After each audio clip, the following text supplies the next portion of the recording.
혼자 죽은 지 3달 만에 발견됐답니다. 병원비 감당 못해서 집 팔고 쫓겨났대요. 평생 자식 뒷바라지 하다가 치매 걸렸는데 아무도 안 찾아온대요.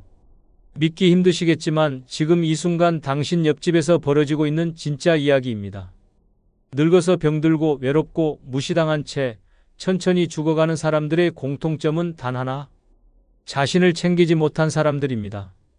남 눈치 보며 참고 자식 걱정에 매달리고 돈에 목매다 결국 자기 삶을 잃어버린 사람들. 이제는 달라져야 합니다. 오늘 알려드릴 내 걱정 다 가져가라.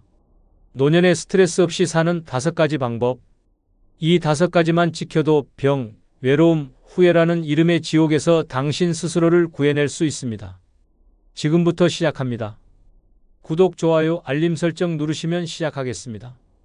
아울러 주변의 소중한 분들에게 많은 공유 부탁드립니다. 첫 번째, 노년에 스트레스 없이 사는 방법은 나를 이용하려는 사람과는 단호히 끊는 것입니다. 평생을 남 눈치 보며 누군가의 부탁을 거절하지 못해 살아온 당신. 그 착함이 결국 늙어선 사람들의 먹잇감이 됩니다. 처음엔 어르신 덕분에 힘이 나요라고 접근하지만 어느새 그들은 당신 지갑을 열고 당신 시간을 빼앗고 당신 정서를 갉아먹습니다. 이용당하는 노인은 늙는 게 아니라 천천히 말라 죽는 중입니다. 문제는 당신이 너무 착하다는 겁니다. 그래도 내가 해줄 수 있는 게 있지 않을까? 나 아니면 누가 저 사람 도와주겠어? 라는 말로 스스로를 속입니다. 하지만 그 순간 당신은 피를 뽑히는 늙은 사슴이 되는 겁니다. 상대는 절대 당신을 배려하지 않습니다. 당신이 망가질 때까지, 다 퍼줄 때까지 이용합니다. 강원도 원주에 사는 74세 김은숙 씨는 수년간 동네 지인 의 씨의 부탁을 거절하지 못했습니다. 처음엔 단순한 장보기 심부름이었습니다. 그러다 요즘 몸이 안 좋아서라며 통장을 대신 들고 가게 해달라 했고, 이번 달 생활비가 모자라서라는 말과 함께 20만원, 30만원씩 슬그머니 빌려갔습니다. 처음엔 갚겠다 했지만 결국 돌려받은 건 싸늘한 말 한마디. 돈도 아까우세요? 김 씨는 그제야 깨달았습니다. 자신은 친구가 아니라 지갑이었다는 걸. 하지만 이미 감정적으로 휘둘려버린 뒤였습니다. 그 사람도 사정이 있으니까 내가 너무 각박하게 구는 건 아닐까 그렇게 마음을 추스르지 못하던 어느 날 김 씨는 고혈압 쇼크로 쓰러졌습니다. 병원 응급실에서 깨어난 그는 의사에게 들었습니다. 지속적인 정서적 스트레스가 원인이었습니다. 신경 끄셔야 해요. 그날 이후 김 씨는 단호해졌습니다. 연락을 끊고 문을 잠그고 단 한 통의 메시지도 보내지 않았습니다.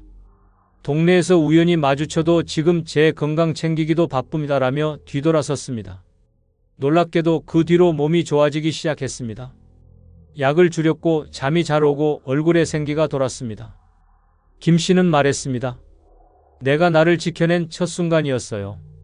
노년에 가장 무서운 건 가난도 질병도 아닙니다. 바로 사람입니다. 그 중에서도 당신의 착함을 이용해 들어오는 사람. 말은 곱게 하지만 당신을 편하게 대하는 척하지만 사실은 당신의 자원, 시간, 감정을 먹고 사는 기생충 같은 존재들. 당신이 아프면 멀어지고 당신이 돈을 안 꺼내면 연락도 끊는 사람들. 그들은 결코 고마워요라고 하지 않습니다. 오히려 더 요구하고 더 집착하며 당신을 죄책감에 빠뜨립니다. 그 정도도 못해줘요? 그 나이에 할 일도 없잖아요? 나한테 왜 이래요? 라는 말로 당신을 무너뜨립니다.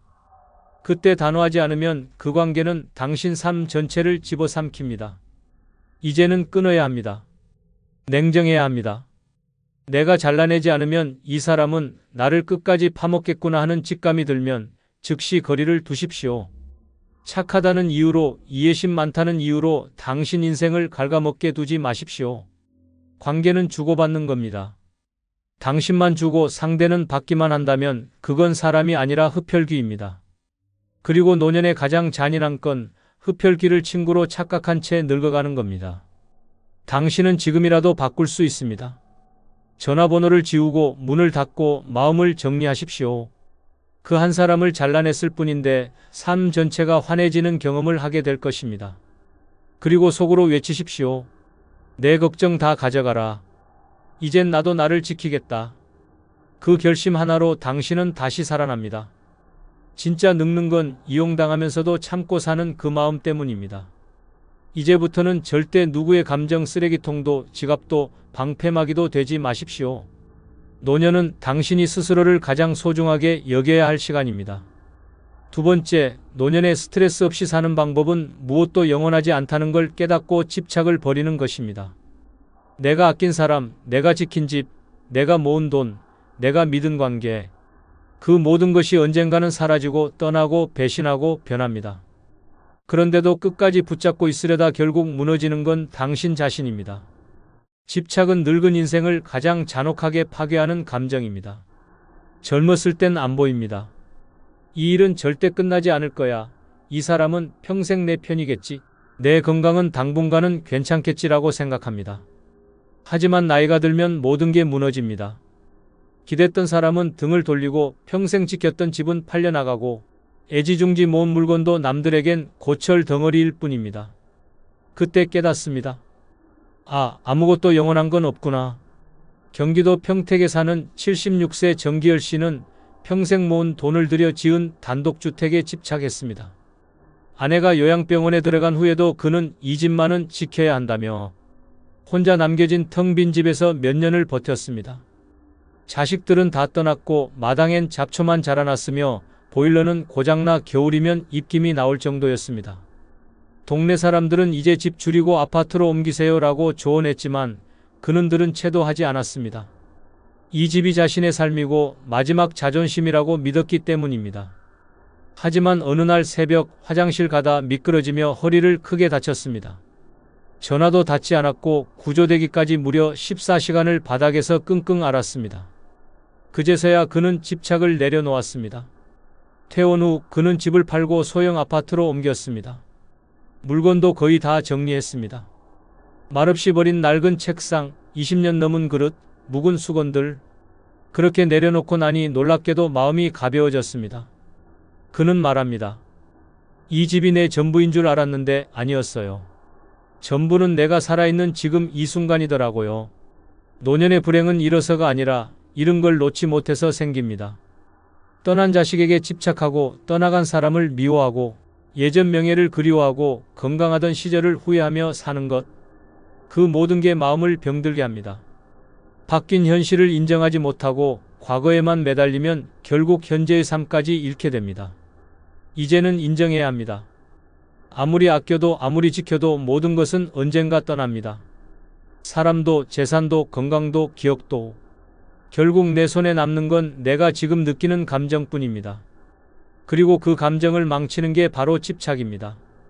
집착은 어릴 땐 열정이고 청년 땐 동기지만 노년에선 독입니다. 붙잡는 순간 병이 되고 내려놓는 순간 자유가 됩니다. 이 단순한 진실을 받아들이는데 평생이 걸리는 사람들이 많습니다. 하지만 당신은 늦지 않았습니다. 당신이 지금 붙잡고 있는 게 무엇입니까? 떠난 가족? 팔기 아까운 집? 누가 봐주지도 않는 명함? 아니면 당신 스스로조차 의미를 잃은 물건들입니까? 그걸 놓는 순간 삶이 훨씬 가벼워지고 마음은 훨씬 단단해집니다. 놓는다는 건 포기가 아니라 진짜 나를 회복하는 과정입니다. 집착은 과거의 발목을 묶고 현재를 눈멀게 합니다. 하지만 집착을 버리면 당신의 내일은 다시 열립니다. 내 걱정 다 가져가라. 이젠 놓고 가볍게 살겠다. 이 선언이 바로 노년을 지켜주는 마지막 무기입니다. 무엇도 영원하지 않습니다. 그래서 더더욱 지금 살아있는 당신 자신이 가장 소중한 것입니다. 이제는 미련도 후회도 소유도 내려놓고 가볍고 당당하게 걸어가십시오. 그게 진짜 스트레스 없는 노년입니다. 세 번째, 노년에 스트레스 없이 사는 방법은 자식과 배우자를 미워하지 않고 그들 입장에서 이해하는 것입니다. 늙어서 가장 가슴 찢어지는 순간은 타인이 아닌 가장 가까운 사람에게 상처받을 때입니다. 자식에게 무시당하고 배우자에게 외면받고 가장 믿었던 가족에게 그렇게까지 할 필요 있어? 라는 차가운 말 한마디를 들을 때 가슴 안쪽이 갈라지는 듯한 고통이 찾아옵니다. 그런데 그 순간 원망을 품는 순간부터 당신의 마음은 썩어가기 시작합니다. 우리는 너무 쉽게 가족을 미워합니다. 어떻게 나한테 그럴 수가 있지? 내가 평생을 바쳤는데 배우자도 자식도 결국은 남이야 그렇게 서운함은 원망이 되고 원망은 분노로 번집니다. 그리고 그 감정은 곧 당신의 몸을 병들게 합니다. 고혈압, 불면증, 우울증 겉으로는 멀쩡해 보여도 속은 불에 타고 있습니다. 가족에 대한 미움은 외부의 공격보다 훨씬 치명적입니다. 대구 수성구에 사는 79세 정인숙 씨는 세 자녀를 모두 대학까지 보내고 남편 뒷바라지도 꼼꼼히 해낸 전형적인 참아온 어머니였습니다. 하지만 자식들은 결혼 후 연락이 점점 뜸해졌고 남편은 늘 스마트폰만 들여다보며 정 씨의 말에 귀 기울이지 않았습니다. 생신에도 일이 바빠서라는 핑계로 자식들은 오지 않았고 남편도 식탁에 앉아 밥만 먹고 조용히 방으로 들어가 버렸습니다. 그날 밤 정 씨는 혼자 소주 반병을 비우며 울었습니다. 내가 대체 뭘 그렇게 잘못했나. 그 후로 정 씨는 점점 말수가 줄었고 외출도 꺼렸으며 누구보다 건강하던 사람이 몇 달 만에 10kg나 빠졌습니다. 병원에서는 우울성 소화장애라는 진단을 내렸고 약을 처방받았습니다.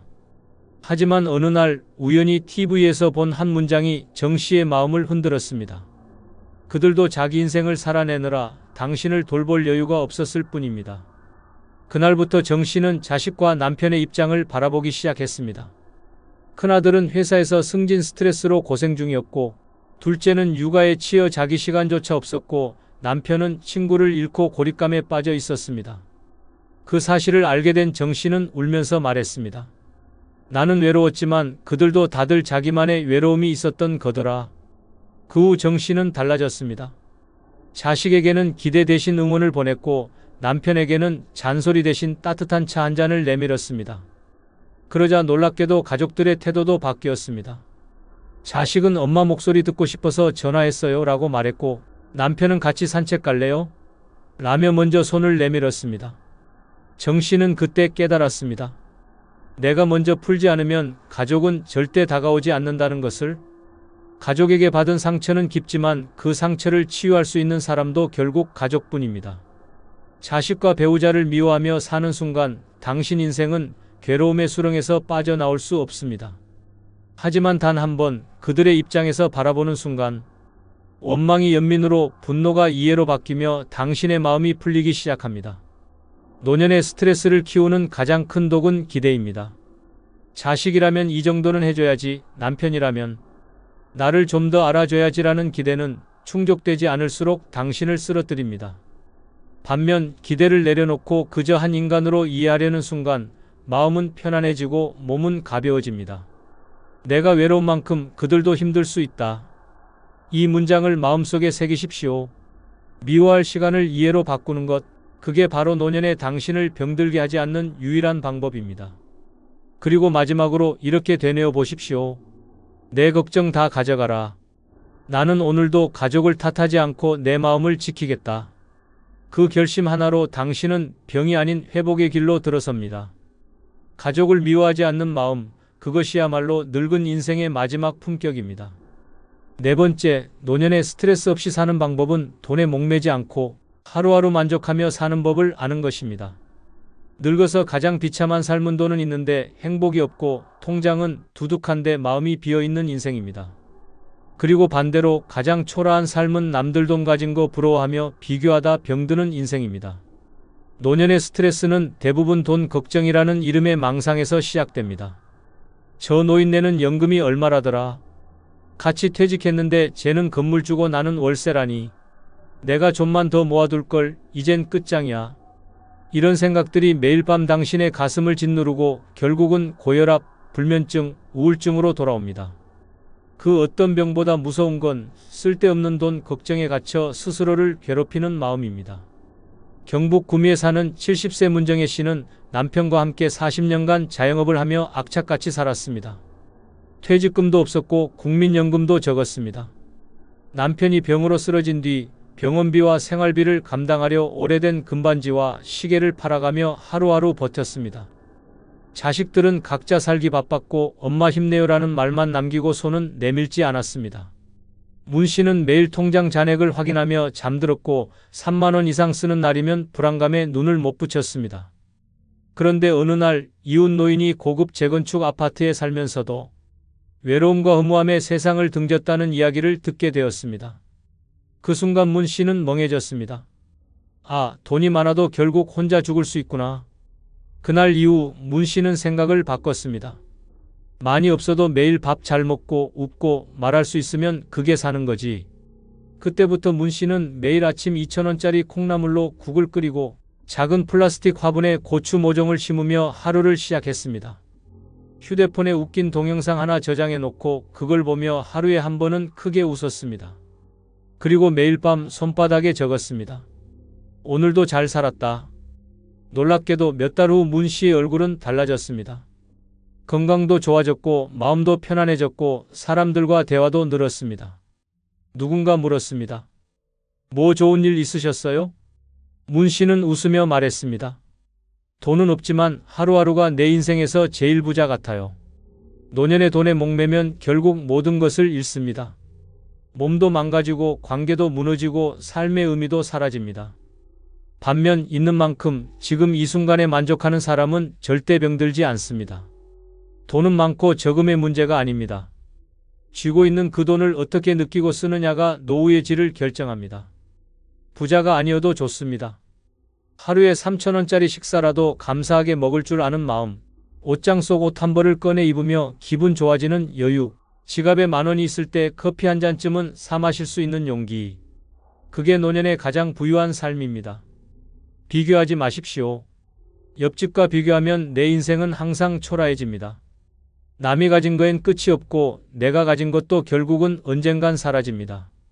그렇다면 지금 누리는 것에 집중하십시오.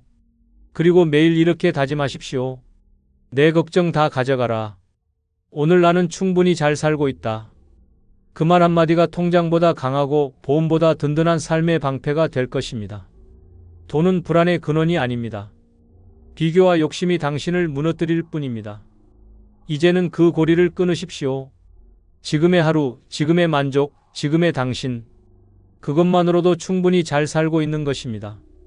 5번째, 노년에 스트레스 없이 사는 방법은 과거의 원망보다 현재의 평화를 선택하는 것입니다. 늙어서 가장 끔찍한 감정은 내가 왜 그때 그렇게 살았을까라는 후회와 그 인간만 아니었으면이라는 원망입니다. 이 두 감정은 마음속에서 썩어가며 결국 병이 되어 몸까지 무너뜨립니다.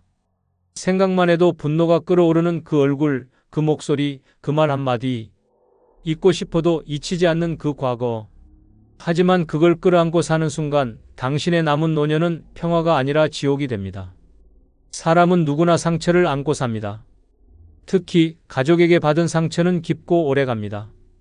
남편의 외면, 자식의 배신, 형제 자매의 배척, 친구의 모욕. 그 모든 기억들이 머릿속에서 재생될 때마다 당신은 지금 이 순간도 괴로움 속에서 늙어갑니다. 경기도 용인에 사는 78세 이윤자 씨는 남편과 50년을 함께 살았습니다. 겉보기엔 평범한 노부부였지만 그 속은 울분과 참음으로 뒤덮인 전쟁터였습니다. 남편은 술에 취해 손찌검을 했고 말끝마다 무시했고 자식들 앞에서도 쓸모없는 여편네라며 모욕을 줬습니다. 그럼에도 이 씨는 자식들 때문에 참고 또 참았습니다. 남편이 뇌경색으로 쓰러졌을 때도 그녀는 묵묵히 간병했습니다. 그러나 남편은 의식이 돌아온 순간조차 밥은 왜 이 모양이야? 라고 악을 썼습니다. 그 순간 이 씨는 속으로 외쳤습니다. 이 인간이 죽어야 내가 산다. 하지만 그날 밤 병실 TV에서 어떤 할머니의 인터뷰를 보게 됐습니다. 그 사람은 죽어가면서도 나를 미워했지만 나는 그를 용서했어요. 내 마음이라도 편해야 내 남은 삶이 지옥이 아니더라고요. 그 말을 들은 이 씨는 처음으로 생각을 바꿨습니다. 내가 왜 저 인간을 미워하느라 내 남은 인생까지 망쳐야 하지? 그날부터 그녀는 원망을 내려놓기 시작했습니다. 말은 줄였고 억지로 미소 지으려 하지 않았고 대신 병원 가는 길에 꽃집에 들러 장미 한 송이를 사서 자기 방에 꽂아두었습니다. 그녀는 조용히 말했습니다. 이제 나는 나를 위해 산다. 놀랍게도 그때부터 이 씨의 건강도 조금씩 나아졌습니다. 혈압약도 줄고 소화도 잘 됐고 밤에도 뒤척임이 줄었습니다. 무엇보다 얼굴에서 그늘이 사라졌습니다. 주변에서는 말했습니다. 표정이 환해지셨어요. 그녀는 웃으며 대답했습니다. 미워하는 거 그거 나한테 너무 독했더라고요. 원망은 상대에게 날리는 칼이 아니라 내 심장을 찌르는 칼입니다. 지금 당신이 끌어안고 있는 그 분노, 그 미움, 그걸 계속 품고 살아봐야 상대는 아무렇지 않고 당신만 병들고 늙고 망가집니다. 이제는 내려놓을 때입니다. 과거를 바꿀 수 없다면 지금이라도 내 감정의 방향은 바꿔야 합니다. 과거에 묶인 사람은 절대 행복해질 수 없습니다. 그 기억은 지워지지 않지만 선택은 가능합니다. 미워하며 살지, 편안히 살지, 용서하지 않아도 좋습니다. 다만 그 감정을 더 이상 곱씹지 말고 묻으십시오. 그리고 하루하루 나를 위한 평화를 선택하십시오. 그게 바로 노년을 지켜내는 가장 강한 무기입니다. 지금 이 순간 마음속에 이렇게 말해보세요. 내 걱정 다 가져가라. 나는 더 이상 과거에 발목 잡히지 않겠다. 그 다짐 하나면 당신의 하루가 바뀌고 몸이 바뀌고 남은 인생이 다시 살아나기 시작할 것입니다. 영상이 끝나면 여러분의 경험이나 생각을 댓글로 남겨주세요. 여러분의 소중한 경험과 의견이 다른 누군가에게는 큰 힘과 깨달음이 분명될 것입니다. 아울러 멤버십 가입 부탁드리며 오늘 하루도 행복하시고 무탈하시기 바랍니다. 이 영상은 모든 친구 관계에 해당되는 이야기가 아닙니다. 그러나 지금 친구 문제로 마음이 무너지고 관계를 끊어야 할지 붙잡아야 할지 갈팡질팡 고민하는 분들에게는 분명 날카로운 해답이 될 것입니다. 나이 들어 만나는 친구가 더 이상 위로가 아니라 짐이 되는 순간이 찾아옵니다. 내 고통을 이해하기보다 남들 앞에서 흉기로 삼고 내 자존심을 살려주기보다 비교와 자랑으로 짓밟는 모습에 분노와 허무가 뒤섞입니다. 결국 병실에서, 빈 지갑 앞에서, 외로운 집안에서 곁에 남는 건 친구가 아니라 고통뿐입니다. 이제는 냉정하게 깨달아야 합니다. 노년의 끝까지 지켜야 할 건 친구라는 환상이 아니라 내 인생의 평화와 자존심이라는 사실을 말입니다. 구독, 좋아요, 알림 설정 누르시면 시작하겠습니다. 늙어 친구가 불필요한 첫 번째 이유는 친구의 질투가 칼보다 날카롭게 노년을 찌르기 때문입니다. 평생을 믿었던 친구의 입에서 흘러나온 독 같은 질투는 가슴을 꿰뚫는 칼날이 되어 늙은 인생을 처참하게 무너뜨립니다. 경남 창원에 사는 김정호 씨는 은퇴 후 어렵게 모은 돈으로 작은 건물을 매입해 월세를 받으며 안정된 노후를 꿈꿨습니다. 그는 오랜 친구들에게 기쁜 마음으로 소식을 전했습니다. 그러나 돌아온 반응은 축하가 아닌 시기와 질투였습니다. 내가 무슨 능력이 있어서 건물주가 됐냐? 라는 비아냥, 언젠간 세금 폭탄 맞아 울고불고 할 거다라는 저주 같은 말들이 쏟아졌습니다. 그 후로 그는 동네에서 사람들의 차가운 시선을 느껴야 했습니다. 친구가 질투심에 떠벌린 뒷담화가 퍼져 있었기 때문입니다. 김 씨는 고개를 떨구며 말했습니다. 기쁨을 나눈다고 했던 게 내 발목을 잡았다. 친구의 질투가 결국 내 마음을 갈기갈기 찢었다. 기쁨이 칼날로 돌아온 그 순간 그는 노년의 우정이 얼마나 잔혹한 허상인지 깨달았습니다. 반대로 친구 없이 혼자 사는 길을 선택하며 질투의 칼날을 피한 사람도 있습니다. 강원도 홍천에 사는 박영자 씨는 남편과 사별한 뒤 친구들과의 교류를 줄였습니다. 모임에 나가면 빠지지 않는 건 자식과 돈에 대한 비교였습니다. 잘 사는 자식을 둔 친구는 우쭐대며 자랑했고 조금이라도 가진 것이 있는 이는 은근히 남을 깔보았습니다. 그녀는 그 속에서 자신이 점점 작아지고 있다는 사실을 절실히 느꼈습니다. 그래서 과감히 모든 모임을 끊었습니다. 대신 그녀는 작은 텃밭을 가꾸며 자신만의 시간을 보냈습니다. 봄에는 상추와 토마토를 키우고 여름에는 고추와 오이를 거두며 마음을 채웠습니다. 손주들이 놀러와 할머니가 키운 거 맛있다며 웃을 때 그녀는 깨달았습니다. 친구들의 질투 어린 눈길보다 손주의 한마디가 1000배는 더 소중하다는 것을 말입니다. 그녀는 환한 얼굴로 말했습니다. 나는 이제 비교도 없고 질투도 없다. 오롯이 내 삶이 전부다. 노년의 친구가 필요 없다는 진실은 여기에 있습니다. 젊을 때는 우정이라 믿었던 관계가 나이 들어서는 질투라는 도구로 바뀝니다. 내가 조금이라도 웃으면 그 웃음을 흉기로 바꾸어 찌르고 내가 조금이라도 잘되면 그 성공을 헐뜯으며 나락으로 끌어내립니다. 친구라는 이름의 칼날은 배신보다도 더 날카롭게 내 마음을 도려냅니다. 그러나 혼자 사는 사람은 다릅니다. 남의 질투와 비교 속에 갇히지 않고 오직 자기 삶의 성취와 작은 행복에 집중합니다.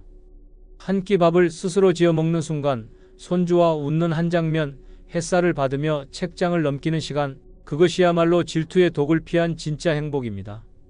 늙어 친구가 불필요한 이유는 분명합니다.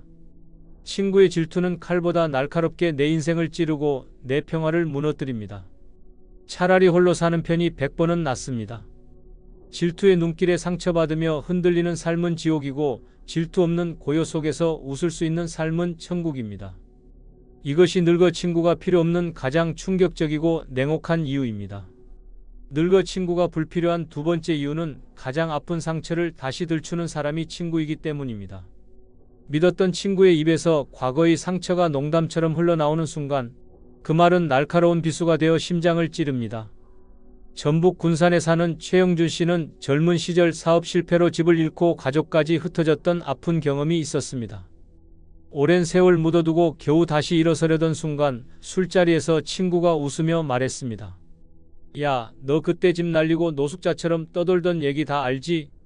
그걸 잊으면 안 되지. 주변 사람들은 허탈하게 웃었지만 정작 그 말은 최 씨의 가슴을 도려내는 칼날이었습니다. 잊고 싶은 상처를 친구가 농담으로 꺼내 세상에 다시 드러낸 것입니다.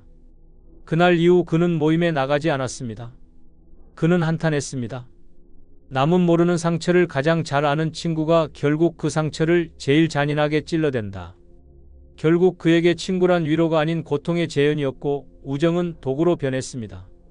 반대로 아예 친구와 거리를 두고 혼자 살아가며 그 상처를 스스로 감싸 안고 더 이상 건드리지 않은 사람도 있습니다.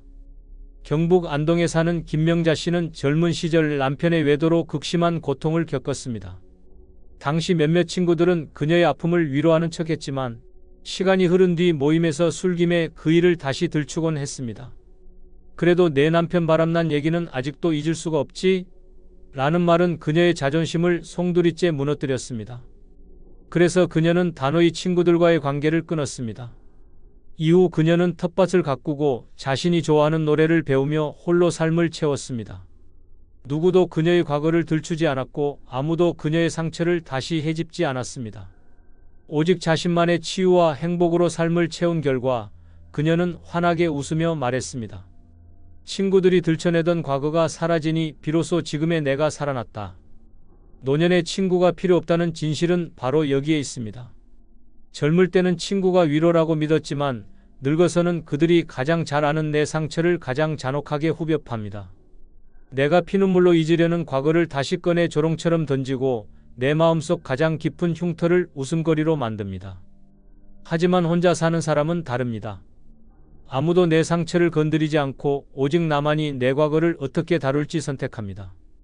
그 침묵과 고요 속에서 진짜 평화가 찾아옵니다. 늙어 친구가 불필요한 이유는 분명합니다. 가장 아픈 상처를 들추고 다시 찌르는 존재가 다름 아닌 친구이기 때문입니다. 차라리 혼자 사는 편이 100번은 낫습니다. 과거의 흉터를 웃음거리로 삼으며 무너지는 삶은 지옥이고 아무도 그 상처를 들추지 않는 고요 속에서 살아가는 삶은 천국입니다. 이것이 늙어 친구가 필요 없는 가장 충격적이고 냉혹한 이유입니다. 늙어 친구가 불필요한 세 번째 이유는 뒤돌아서는 순간 흉보는 게 친구이기 때문입니다. 가장 가까운 자리에서 함께 웃던 사람이 내 등 뒤에서는 가장 잔인한 말로 나를 찌릅니다. 경기 용인에 사는 이만수 씨는 은퇴 후 친구들과 주기적으로 만나며 외로움을 달랬습니다. 모임 자리에서는 서로 안부를 묻고 건강을 챙기라며 웃음을 나눴습니다. 하지만 충격은 그가 우연히 다른 지인에게서 들은 말에서 터졌습니다. 내가 자리 비우자마자 내 아들 아직 취업도 못한다며 다들 한참 흉봤다더라. 순간 얼굴에 피가 가시고 숨이 막혔습니다. 친구라 믿었던 사람들이 내 아픔을 농담거리로 삼고 내 가정을 뒷담화의 술안주로 삼았던 것입니다. 다음 모임에 나갔을 때 친구들은 태연하게 웃으며 잘 지냈냐 묻고 있었지만 이 씨의 귀에는 칼날 같은 조롱의 메아리만 울렸습니다. 그는 절망적으로 말했습니다. 가장 따뜻하다 믿었던 자리가 사실은 내 뒷모습을 찢는 도살장이었다. 늙어서 친구가 주는 위로란 결국 겉모습뿐, 등 돌리는 순간 나를 갈기갈기 찢는 건 친구의 입이었습니다. 반대로 친구 관계를 과감히 끊고 홀로 살아가며 그 상처에서 벗어난 사람도 있습니다. 강원 평창에 사는 김영자 씨는 남편을 떠나보낸 뒤 외로움을 달래려 친구 모임에 나갔지만 늘 돌아올 때마다 마음이 무겁고 찜찜했습니다. 어느 날 우연히 그녀의 집안 이야기가 동네에 퍼져 있는 걸 알게 됐습니다. 친구들과의 자리에서 무심코 털어놓은 속 얘기가 그대로 흉이 되어 떠돌고 있었던 것입니다. 그날 이후 그녀는 모든 모임을 끊었습니다. 대신 매일 아침 산책을 하고 작은 텃밭을 가꾸며 오롯이 자신에게 집중했습니다. 친구가 없는 대신 뒷담화도 사라졌고 비교와 조롱 대신 고요한 평화가 찾아왔습니다. 어느 날 손주가 찾아와 할머니는 늘 마음이 편안해 보여 좋아라고 말했을 때 그녀는 눈물이 날 만큼 뿌듯했습니다. 그녀는 미소 지으며 말했습니다. 이제는 내 얘기를 내 입으로만 하고 그 누구의 흉이 되지 않으니 내 삶이 가벼워졌다. 노년의 친구가 필요 없다는 사실은 여기에 있습니다. 앞에서는 웃고 악수하면서도 뒤돌아서는 순간 흉을 보는 것이 바로 친구입니다. 젊을 때는 웃어넘길 수 있었던 말도 늙어서는 치명적인 상처가 됩니다. 친구와의 대화는 위로가 아니라 뒷담화로 변하고 나를 세워주기는커녕 무너뜨리는 칼날이 됩니다. 반대로 혼자 사는 사람은 다릅니다. 누구의 흉도 되지 않고 누구의 뒷담화에도 시달리지 않습니다. 내 말은 오직 나의 몫으로 남고 내 평화는 온전히 나의 소유가 됩니다. 늙어 친구가 불필요한 이유는 명확합니다. 그들의 웃음은 가면일 뿐 등 돌린 순간 내 삶을 헐뜯는 칼날로 변합니다. 뒷담화와 조롱 속에서 무너지는 삶은 지옥이고 홀로 고요하게 살아도 흉에 휘둘리지 않는 삶은 천국입니다. 결국 노년에 붙잡아야 할 건 친구의 거짓된 위로가 아니라 배신 없는 내 평화입니다. 이것이 늙어 친구가 필요 없는 가장 충격적이고 냉혹한 이유입니다. 늙어 친구가 불필요한 네 번째 이유는 내 실패를 자기 위안거리로 삼는 게 친구이기 때문입니다. 내가 피눈물 흘리며 무너지는 순간조차 친구는 내 고통을 발판 삼아 자기 우월감을 확인합니다. 충남 아산에 사는 이철수 씨는 은퇴 후 모은 돈으로 치킨 가게를 열었다가 불운이 겹쳐 1년도 못 버티고 문을 닫았습니다. 그는 깊은 상실감 속에 그래도 오랜 친구라면 이해해 줄 거라 생각하고 모임에 나갔습니다. 하지만 돌아온 건 위로가 아니라 잔혹한 조롱이었습니다. 그래도 나는 가게 꾸준히 하고 있다. 넌 원래 그런데 안 맞았어. 나는 다행히 아직 버틴다라는 말들이 웃음 섞여 흘러나왔습니다. 이 씨의 실패는 친구들의 안주거리, 자기 위안거리로 전락했습니다. 그들은 그의 눈물 속에서 자기 성공을 과시하며 쾌감을 느끼고 있었습니다. 그날 집으로 돌아온 그는 거울을 보며 주먹을 움켜쥐었습니다. 내가 무너진 걸 즐기는 게 친구라니 이건 지옥보다 더 잔인하다. 그 순간 그는 깨달았습니다. 가장 깊은 상처 위에 소금을 뿌리는 건 낯선 타인이 아니라 평생 믿었던 친구라는 사실을 말입니다. 반대로 아예 친구 관계를 끊고 스스로의 실패와 고통을 자신만의 방식으로 치유하며 행복을 되찾은 사람도 있습니다. 전북 익산에 사는 박은주 씨는 남편과 함께 운영하던 작은 식당이 코로나 시기 문을 닫으며 모든 것을 잃었습니다. 처음엔 친구들에게 털어놓고 위로받고 싶어 모임에 나갔습니다. 그러나 돌아온 건 똑같은 조롱이었습니다. 나는 배달로 버티는데 너는 준비가 부족했네. 역시 장사는 아무나 하는 게 아니지라는 말들이 그녀를 짓눌렀습니다. 그 순간 그녀는 결심했습니다. 다시는 내 실패를 그들의 위안거리로 내주지 않겠다. 그 후 그는 친구들과의 관계를 단절했습니다. 대신 혼자 취미를 찾고 새벽마다 동네 공원을 걸으며 마음을 다잡았습니다. 작게 시작한 바느질과 뜨개질은 그녀의 일상이 되었고 나중에는 손수 만든 작품을 온라인에 팔아 작은 수익까지 생겼습니다. 아무도 그녀의 실패를 입에 올리지 않았고 아무도 그녀의 상처를 건드리지 않았습니다. 오직 그녀 자신이 스스로를 일으켜 세웠고 손주들이 할머니가 만든 목도리가 제일 따뜻하다고 말해줄 때 그녀는 친구 대신 자기 자신에게 기대는 삶이 얼마나 단단한지를 느꼈습니다. 그녀는 미소 지으며 말했습니다.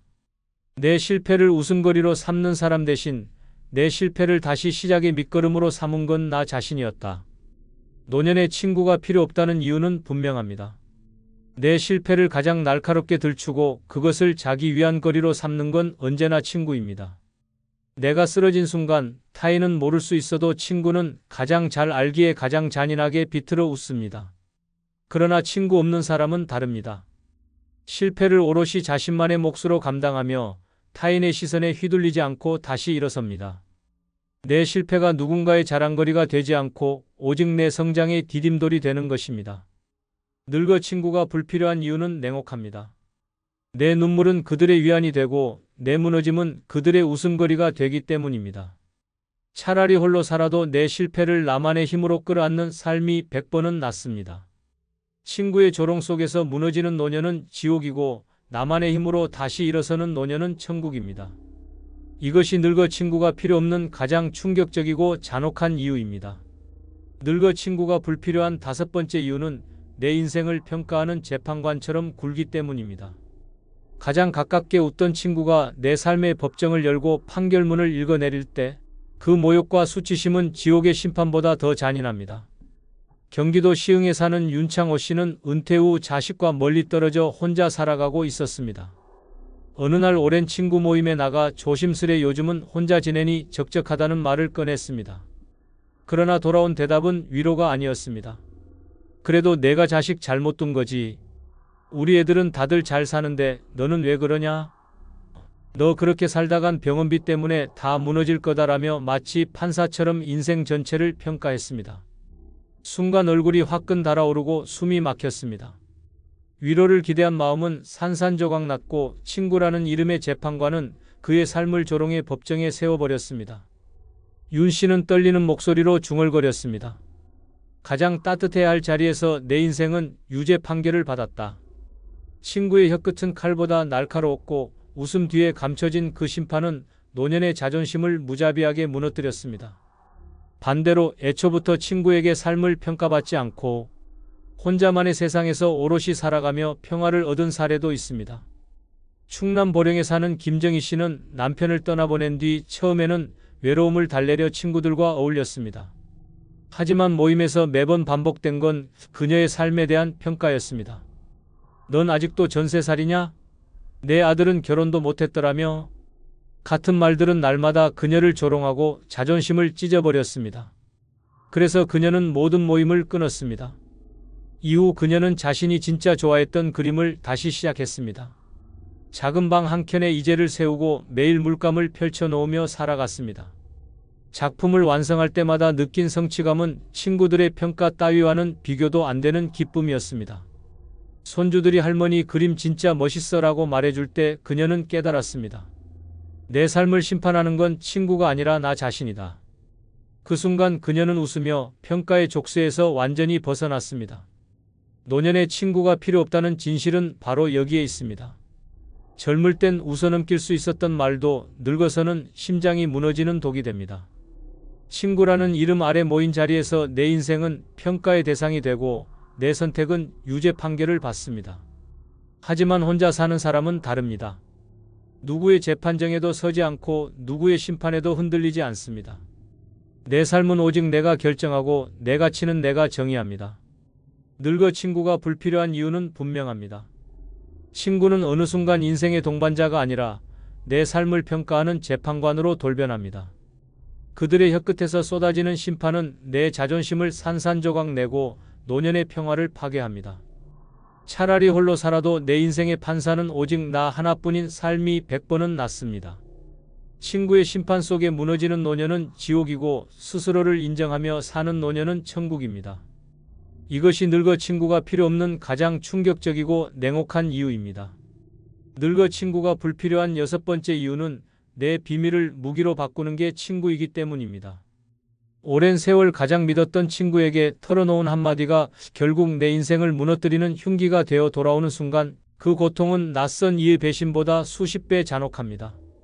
경북 구미에 사는 한상우 씨는 젊은 시절 사업에 실패해 파산 선고까지 받았던 아픈 과거가 있었습니다. 그는 평생 묻어두고 싶었지만 오랜 친구에게만은 속마음을 털어놓았습니다. 너만은 알았으면 한다는 말과 함께 눈물 섞인 고백을 했습니다. 그러나 몇 달 뒤 그는 청천벽력 같은 장면을 목격했습니다. 그 친구가 다른 지인들에게 술자리에서 한상우도 한때 쫄딱 망해서 집 날리고 거짓골 됐었지라며 비밀을 떠벌리고 다닌 것이었습니다. 순식간에 그의 과거는 뒷담화의 소재가 되었고 동네 사람들의 시선은 비수처럼 날카롭게 꽂혔습니다. 자식들마저 아버지, 왜 그런 얘기가 남들 사이에서 오르내리냐고 따지며 얼굴을 붉혔습니다. 상우 씨는 처절하게 중얼거렸습니다. 내 인생의 가장 큰 상처를 흉기로 만든 건 낯선 사람이 아니라 가장 믿었던 친구였다. 결국 그는 인간관계 대부분을 끊고 홀로 살 길을 택할 수밖에 없었습니다. 반대로 친구라는 허상을 거부하고 오직 자신에게만 비밀을 맡긴 채 평화를 되찾은 사람도 있습니다. 전남 순천에 사는 김순자 씨는 남편과 사별한 뒤 외로움을 달래려 친구들에게 자주 속내를 털어놓곤 했습니다. 하지만 어느 날 동네에 그녀의 사적인 이야기가 그대로 퍼져 있음을 알게 됐습니다. 누군가 흘린 비밀이 가십이 되어 돌아온 것이었습니다. 그날 이후 그녀는 결심했습니다. 다시는 내 인생을 남의 입에 올리지 않겠다. 그 후로 모든 친구 관계를 정리하고 오롯이 혼자의 삶을 살았습니다. 혼자 밥을 먹고 혼자 산책을 하며 혼자 노래를 흥얼거렸습니다. 대신 일기를 쓰며 마음을 달랬고 비밀은 오직 종이 위에만 남겼습니다. 누구도 그녀의 아픔을 무기로 바꾸지 않았고 누구도 그녀의 과거를 흉기로 삼지 않았습니다. 시간이 흐르자 그녀는 오히려 더 단단해졌습니다. 손주들이 놀러와 할머니는 왜 이렇게 항상 마음이 편안해 보여? 라고 묻자 그녀는 미소를 지으며 대답했습니다. 내 비밀은 이제 나만 아는 거다. 그래서 난 무너지지 않는다. 노년의 친구가 필요 없다는 진실은 바로 여기에 있습니다. 젊을 때는 술잔을 나누며 속마음을 털어놓는 것이 우정이라고 믿었습니다. 그러나 늙어서 그 비밀은 흉기로 바뀌어 내 가슴을 찌릅니다. 친구라 부른 사람의 혀끝은 나를 위로하지 않고 오히려 내 과거를 꺼내들며 조롱과 비교의 무기로 삼습니다. 하지만 혼자 사는 사람은 다릅니다. 누구에게도 비밀을 내주지 않으니 누구도 그것을 흉기로 바꿀 수 없습니다. 내 아픔은 나만 알고 내 과거는 나만 품으니 삶은 조용히 그러나 단단하게 빛납니다. 늙어 친구가 불필요한 이유는 분명합니다. 내 비밀을 가장 교묘하게 흉기로 바꾸는 존재가 바로 친구이기 때문입니다. 차라리 고요 속에 혼자 살아도 배신 없는 평화가 100번은 낫습니다. 비밀이 흉기로 바뀌어 무너지는 삶은 지옥이고 비밀이 온전히 내 안에만 머무는 삶은 천국입니다. 이것이 늙어 친구가 필요 없는 가장 충격적이고 냉혹한 이유입니다. 늙어 남 눈치 보며 사는 건 결국 스스로를 서서히 목 졸라 죽이는 일과 같습니다. 자식에게 다 퍼주고 친구에게 끌려다니며 체면과 예의에 묶여 살다 보면 마지막엔 빈손으로 버려진 채 고요한 방 안에 홀로 남습니다.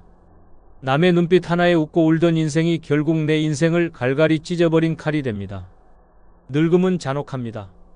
착하면 뜯기고 선하면 버려집니다. 살아남으려면 독해야 하고 내 권리를 지켜야 합니다. 오늘 영상 끝까지 보셔야 당신이 무너지지 않고 살아남는 방법을 알 수 있습니다. 구독, 좋아요, 알림 설정 누르시면 시작하겠습니다. 첫 번째, 늙어서 남 눈치 보지 말고 독하게 살아야 하는 이유는 남의 말은 칼이고 내 독함은 방패이기 때문입니다. 젊었을 때는 다릅니다. 남의 말이 칭찬일 줄 알고 귀를 열었고 남들이 흘린 한마디가 내 미래를 바꿔줄 조언일 거라 믿었습니다. 그러나 나이 들어 돌아보면 깨닫습니다. 그들의 말은 칼날이었고 내 가슴을 베고 내 자존심을 도려내던 무기였습니다. 남의 시선과 남의 말에 매달려 살던 사람은 결국 온몸이 상처투성이가 되어 늙어갑니다. 반대로 독하게 살아남은 자는 남의 칼날을 두려워하지 않았습니다. 독함이 방패가 되어 끝내 살아남은 겁니다. 서울에 사는 한 노인은 평생 남의 말에 휘둘렸습니다.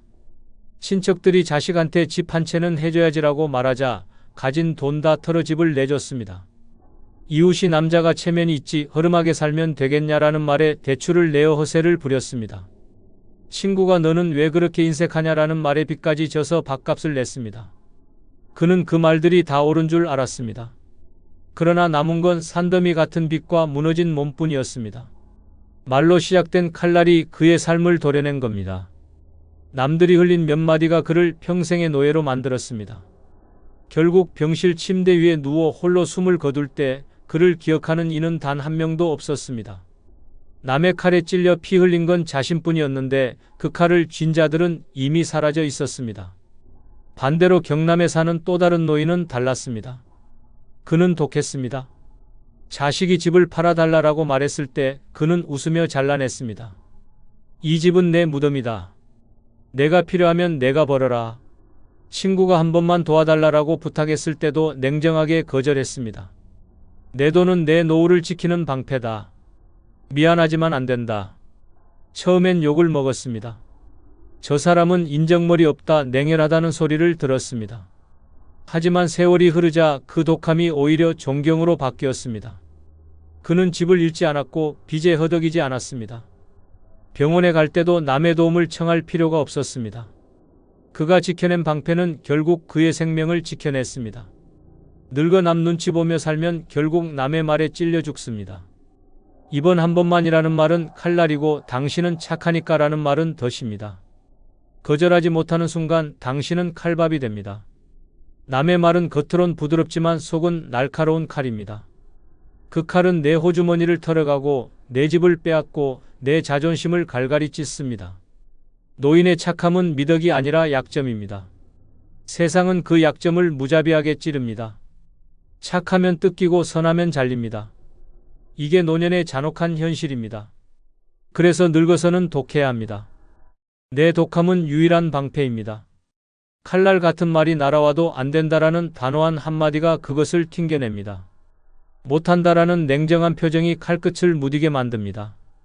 욕을 먹어도 괜찮습니다. 욕은 하루만 남습니다. 하지만 내가 내 방패를 내려놓는 순간 그 칼은 평생을 베어갑니다. 남의 시선과 말에 휘둘려 사는 건 스스로 무덤을 파는 일입니다. 독하게 살아남는 자는 끝내 스스로를 지켜내며 마지막 순간에도 당당히 눈을 감을 수 있습니다. 두 번째, 늙어서 남 눈치 보지 말고. 독하게 살아야 하는 이유는 남 눈치 보며 사는 건 내 목줄을 내주는 것이기 때문입니다. 젊을 때는 다릅니다. 남의 시선에 맞춰 옷을 고르고 체면 때문에 웃으며 굽실거리고 하고 싶은 말은 삼키고 남 좋은 소리만 내뱉었습니다. 그땐 그게 사회에서 살아남는 방법이라 믿었습니다. 그러나 늙고 나면 알게 됩니다. 그 습관이 결국 내 목에 줄을 매고 스스로 남의 발밑에 무릎 꿇게 만드는 족쇄라는 사실을.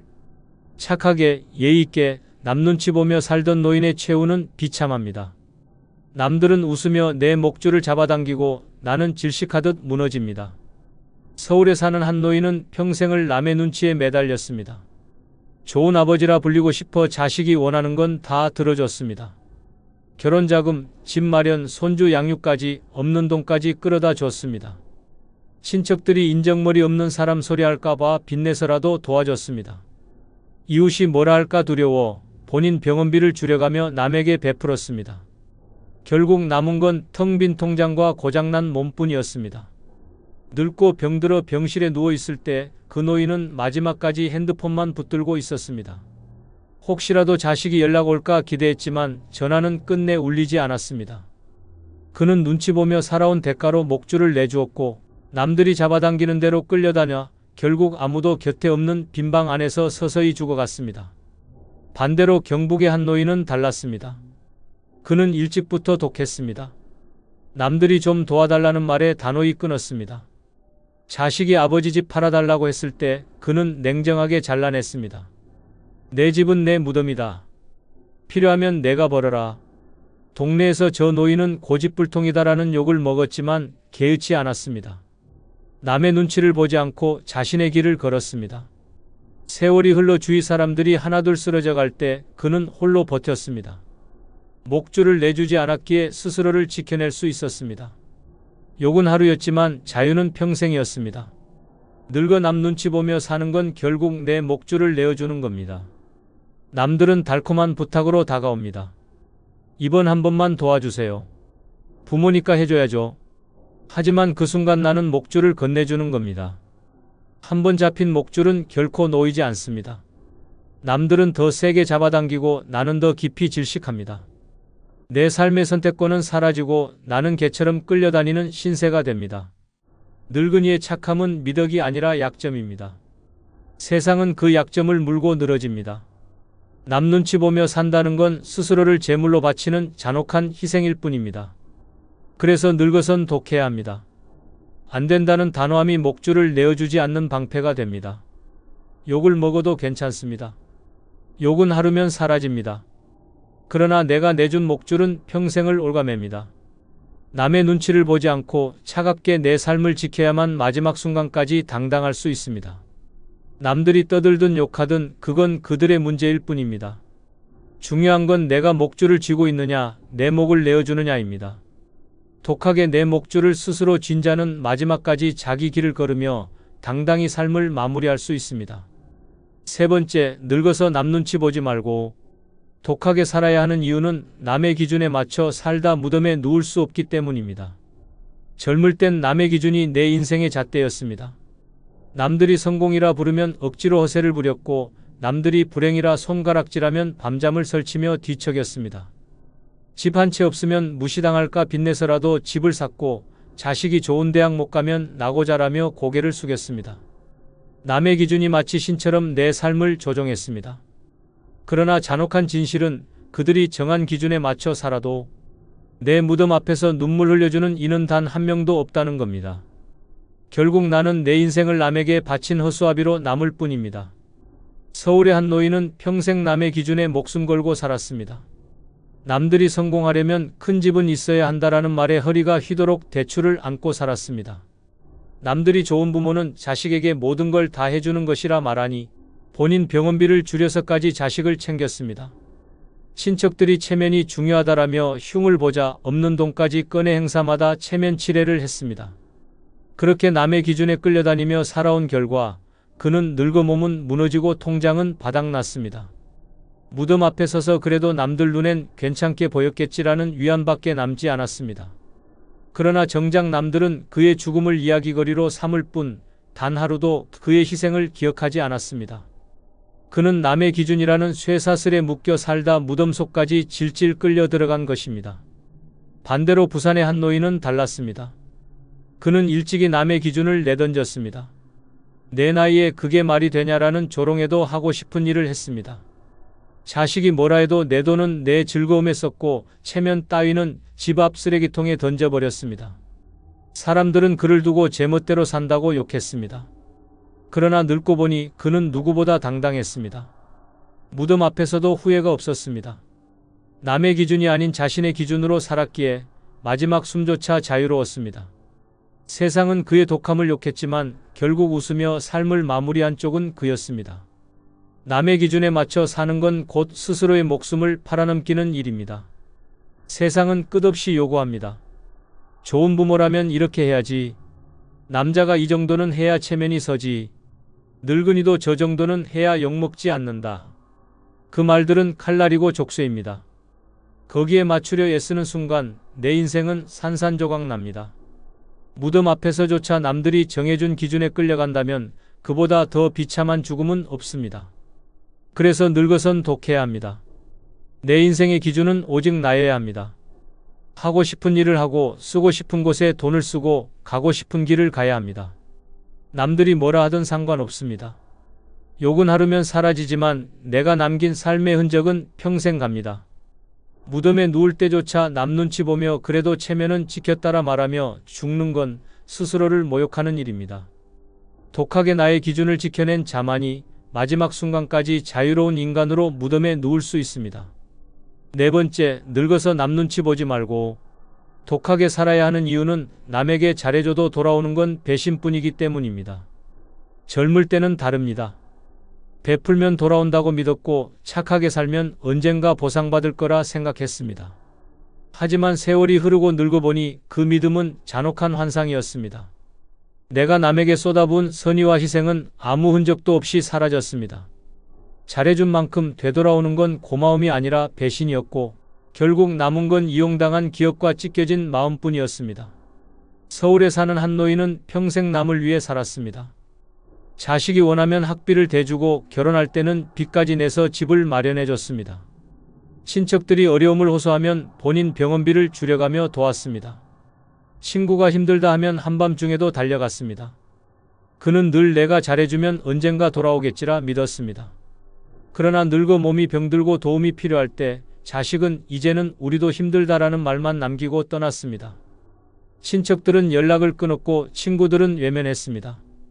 그는 병실 침대에 홀로 누워 눈물만 흘렸습니다. 잘해준 기억은 모두 사라지고 되돌아온 건 잔혹한 배신뿐이었습니다. 반대로 부산에 사는 한 노인은 달랐습니다.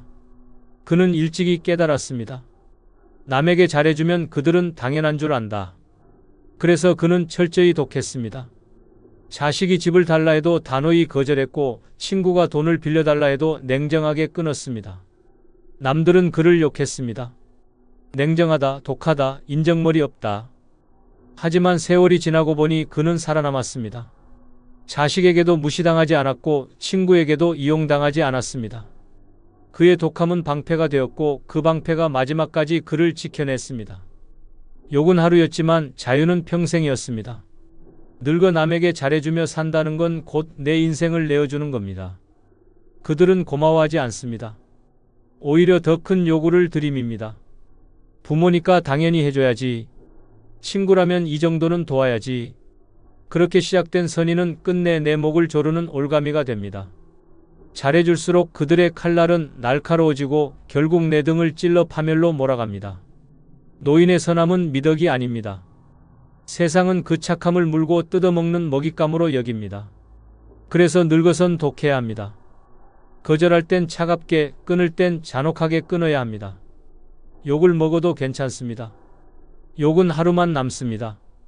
그러나 배신은 평생을 찌릅니다. 독하게 나를 지켜내야만 마지막 순간까지 무너지지 않습니다. 남에게 잘해줘도 돌아오는 건 고마움이 아니라 배신이라는 잔혹한 진실을 잊지 말아야 합니다. 늙어서 남 눈치 보지 말고 독하게 살아야 하는 이유는 분명합니다. 남에게 잘해줘도 돌아오는 건 배신뿐이기 때문입니다. 그 배신 앞에서 무너질 것인가 아니면 독함으로 내 삶을 지켜낼 것인가는 오직 내 선택입니다. 늙은 인생을 잔혹한 배신으로 끝내고 싶지 않다면 지금 당장 독하게 변해야 합니다. 그래야만 마지막 숨을 내쉴 때 적어도 나는 나를 지켰다라고 말할 수 있습니다. 5번째, 늙어서 남 눈치 보지 말고 독하게 살아야 하는 이유는 남 눈치 보며 양보하다. 내 권리 다 잃기 때문입니다. 젊을 때는 남에게 양보하면 착하다는 소리를 듣고 체면을 세운 것 같아 스스로를 위로했습니다. 하지만 늙어 돌아보면 그 양보가 내 권리를 송두리째 뜯어가는 칼날이었다는 걸 깨닫습니다. 남을 위해 한 발 물러설 때마다 내 몫의 땅이 잘려나가고 내 자리 하나가 사라지며 결국 마지막엔 내 인생 전체가 빼앗깁니다. 양보는 미덕이 아니라 스스로의 권리를 내던지는 자해의 행위였고 늙은 순간 그 대가는 피눈물로 돌아옵니다. 서울에 사는 한 노인은 평생 양보하며 살았습니다. 자식에게 좋은 집을 물려주겠다며 본인 노후 자금을 다 내줬습니다. 친척들이 형님 이번에 좀 도와주셔야죠 라며 다가올 때마다 체면 때문에 한 번도 거절하지 않았습니다. 심지어 병원 대기실에서도 남들에게 자리를 양보하며 나보다 젊으니 앉으라 했습니다. 그는 착한 사람, 좋은 아버지, 좋은 이웃이라는 소리를 들었습니다. 그러나 남은 건 무엇입니까? 병든 몸을 부여잡고도 병원비조차 없어 치료를 포기했고 자식은 이제는 우리도 힘들다며 등을 돌렸습니다. 결국 그는 집 한 칸 없이 요양병원 구석방에 홀로 버려졌습니다. 양보로 가득 채운 인생은 결국 자기 권리를 다 빼앗긴 채 초라하게 끝났습니다. 남들이 부르던 좋은 사람이라는 말은 무덤 앞에서 단 하루도 그를 지켜주지 않았습니다. 반대로 부산에 사는 또 다른 노인은 달랐습니다. 그는 남 눈치 보지 않고 철저히 자기 권리를 지켰습니다. 자식이 집 팔아 우리에게 나눠달라고 요구했을 때 그는 차갑게 끊었습니다. 이 집은 내 무덤이다. 내가 필요하면 내가 벌어라. 동네에서 인정머리 없다는 욕을 먹었지만 그는 전혀 신경 쓰지 않았습니다. 병원에서도 자기 순서가 오면 당당히 치료를 받았고 재산도 단 한 푼 내주지 않았습니다. 사람들은 욕했지만 그는 여전히 자기 권리를 지킨 채 자유롭게 살았습니다. 남들이 다 떠난 뒤에도 그는 스스로를 지탱하며 무너지지 않았습니다. 그 독함이 그를 살린 방패였던 겁니다. 늙어 남 눈치 보며 양보한다는 건 결국 목줄을 내어주는 일입니다. 그들은 절대 고마워하지 않습니다. 오히려 더 큰 요구를 들이밉니다.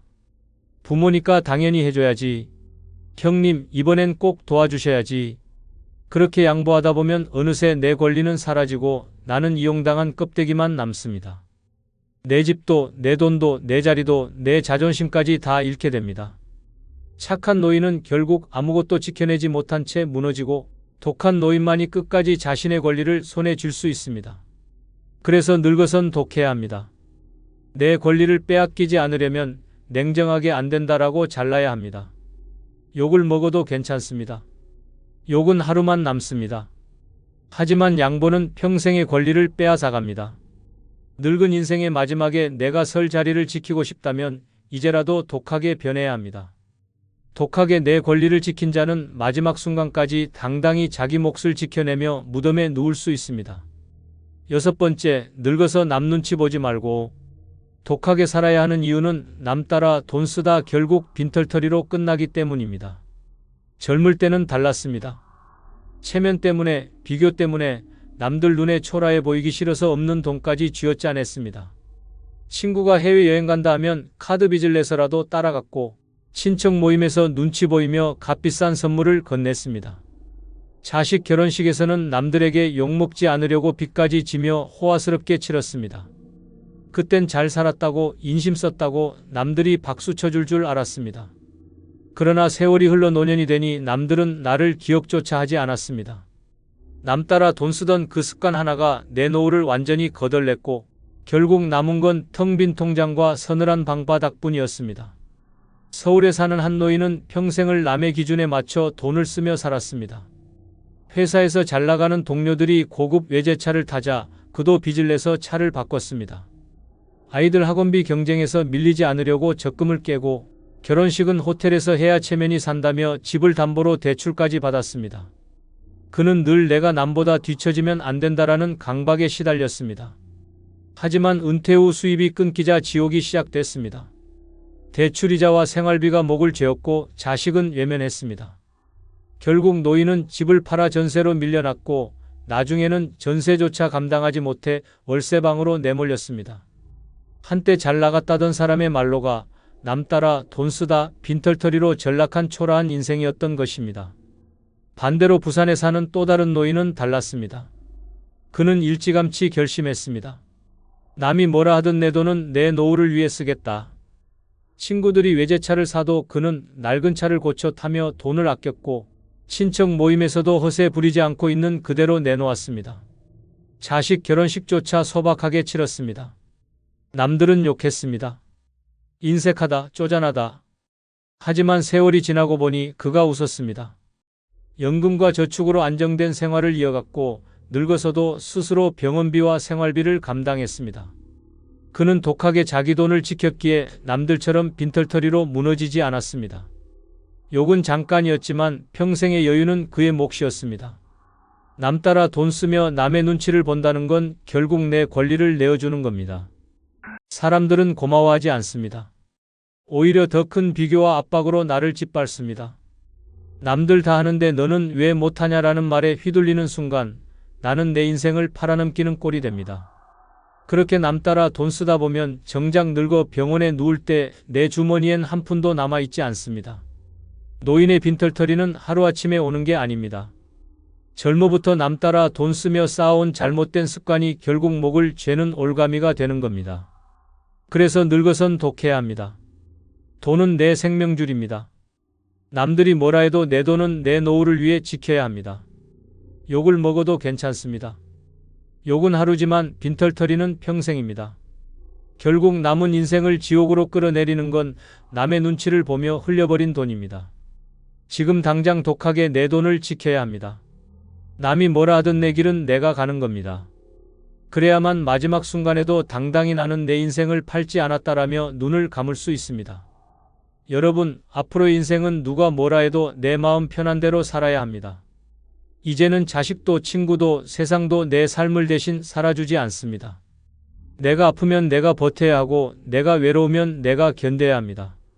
그렇게 남 눈치 보며 사는 건 결국 나만 괴롭히는 일입니다.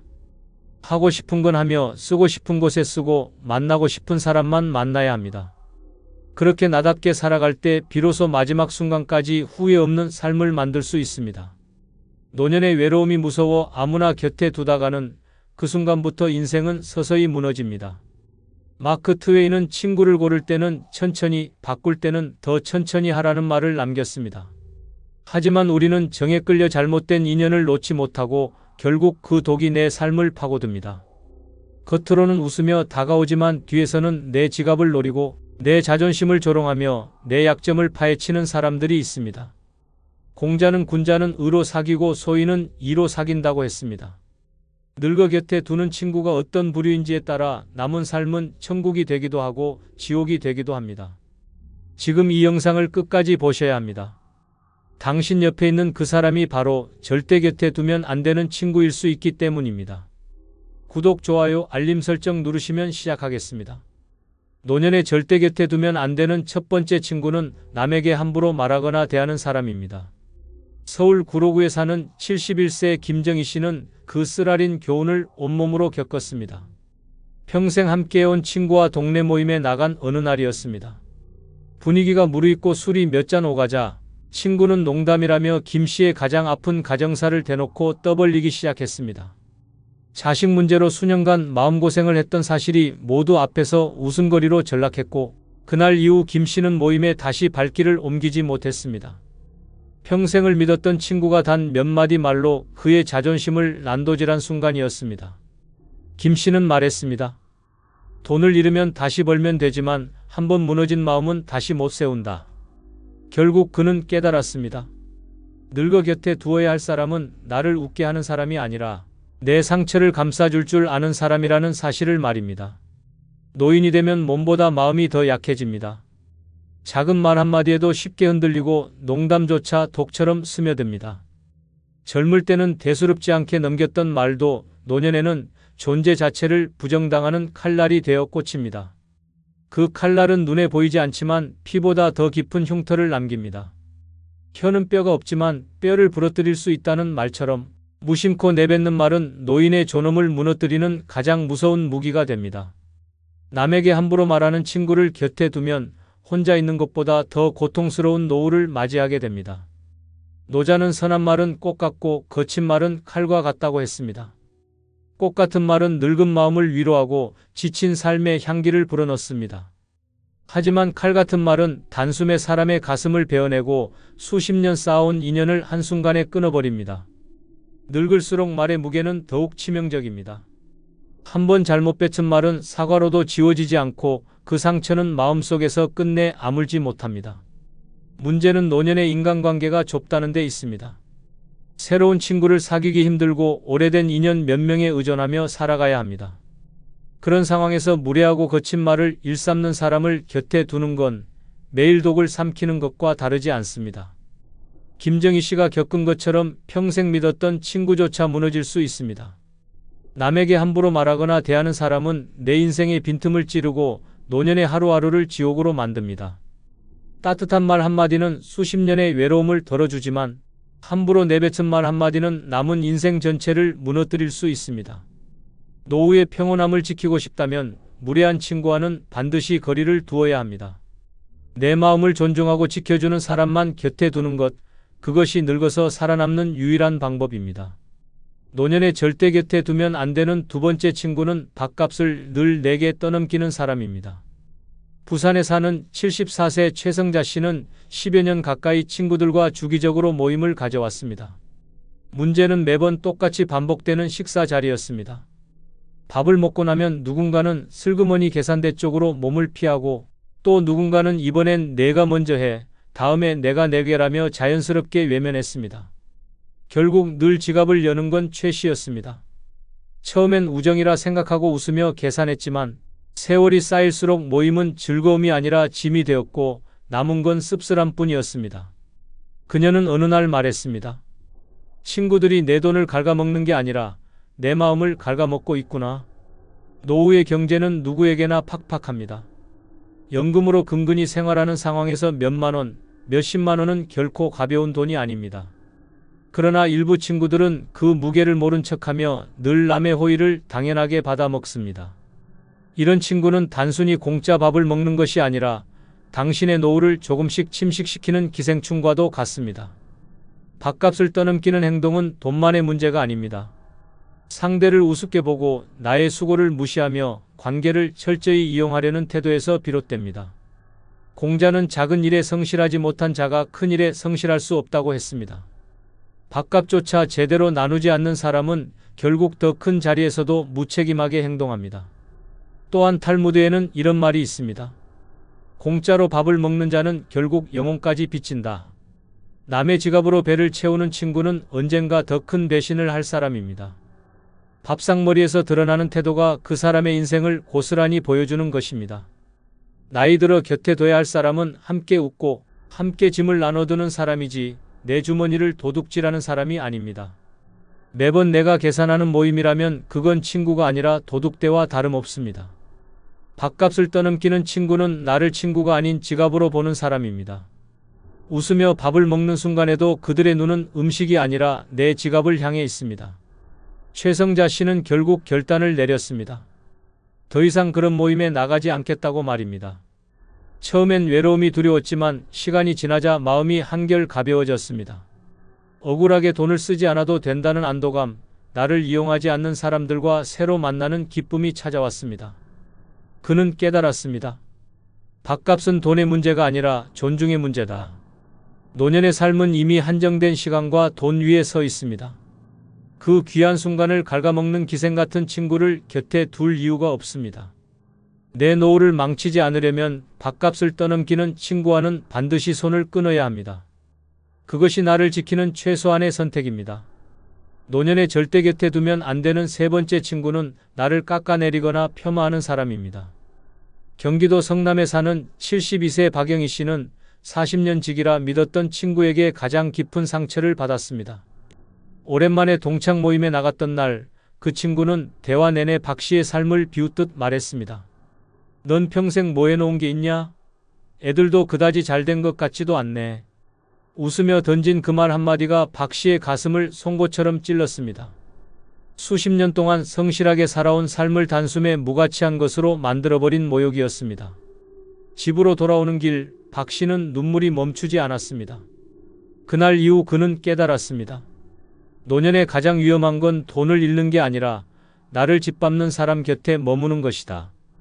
노년의 자존감은 생존과 직결됩니다. 몸은 약해지고 사회적 역할은 줄어들며 남은 건 스스로에 대한 믿음뿐입니다. 그런데 그 믿음을 무너뜨리는 가장 잔인한 칼날은 다름 아닌 가까운 친구의 입에서 나오는 말입니다.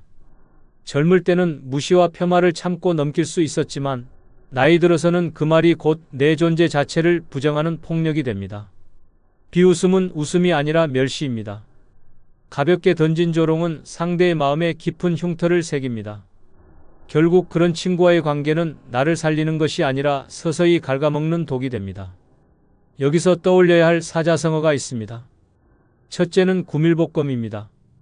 입으로는 달콤한 말을 하지만 속으로는 칼을 품고 있다는 뜻입니다.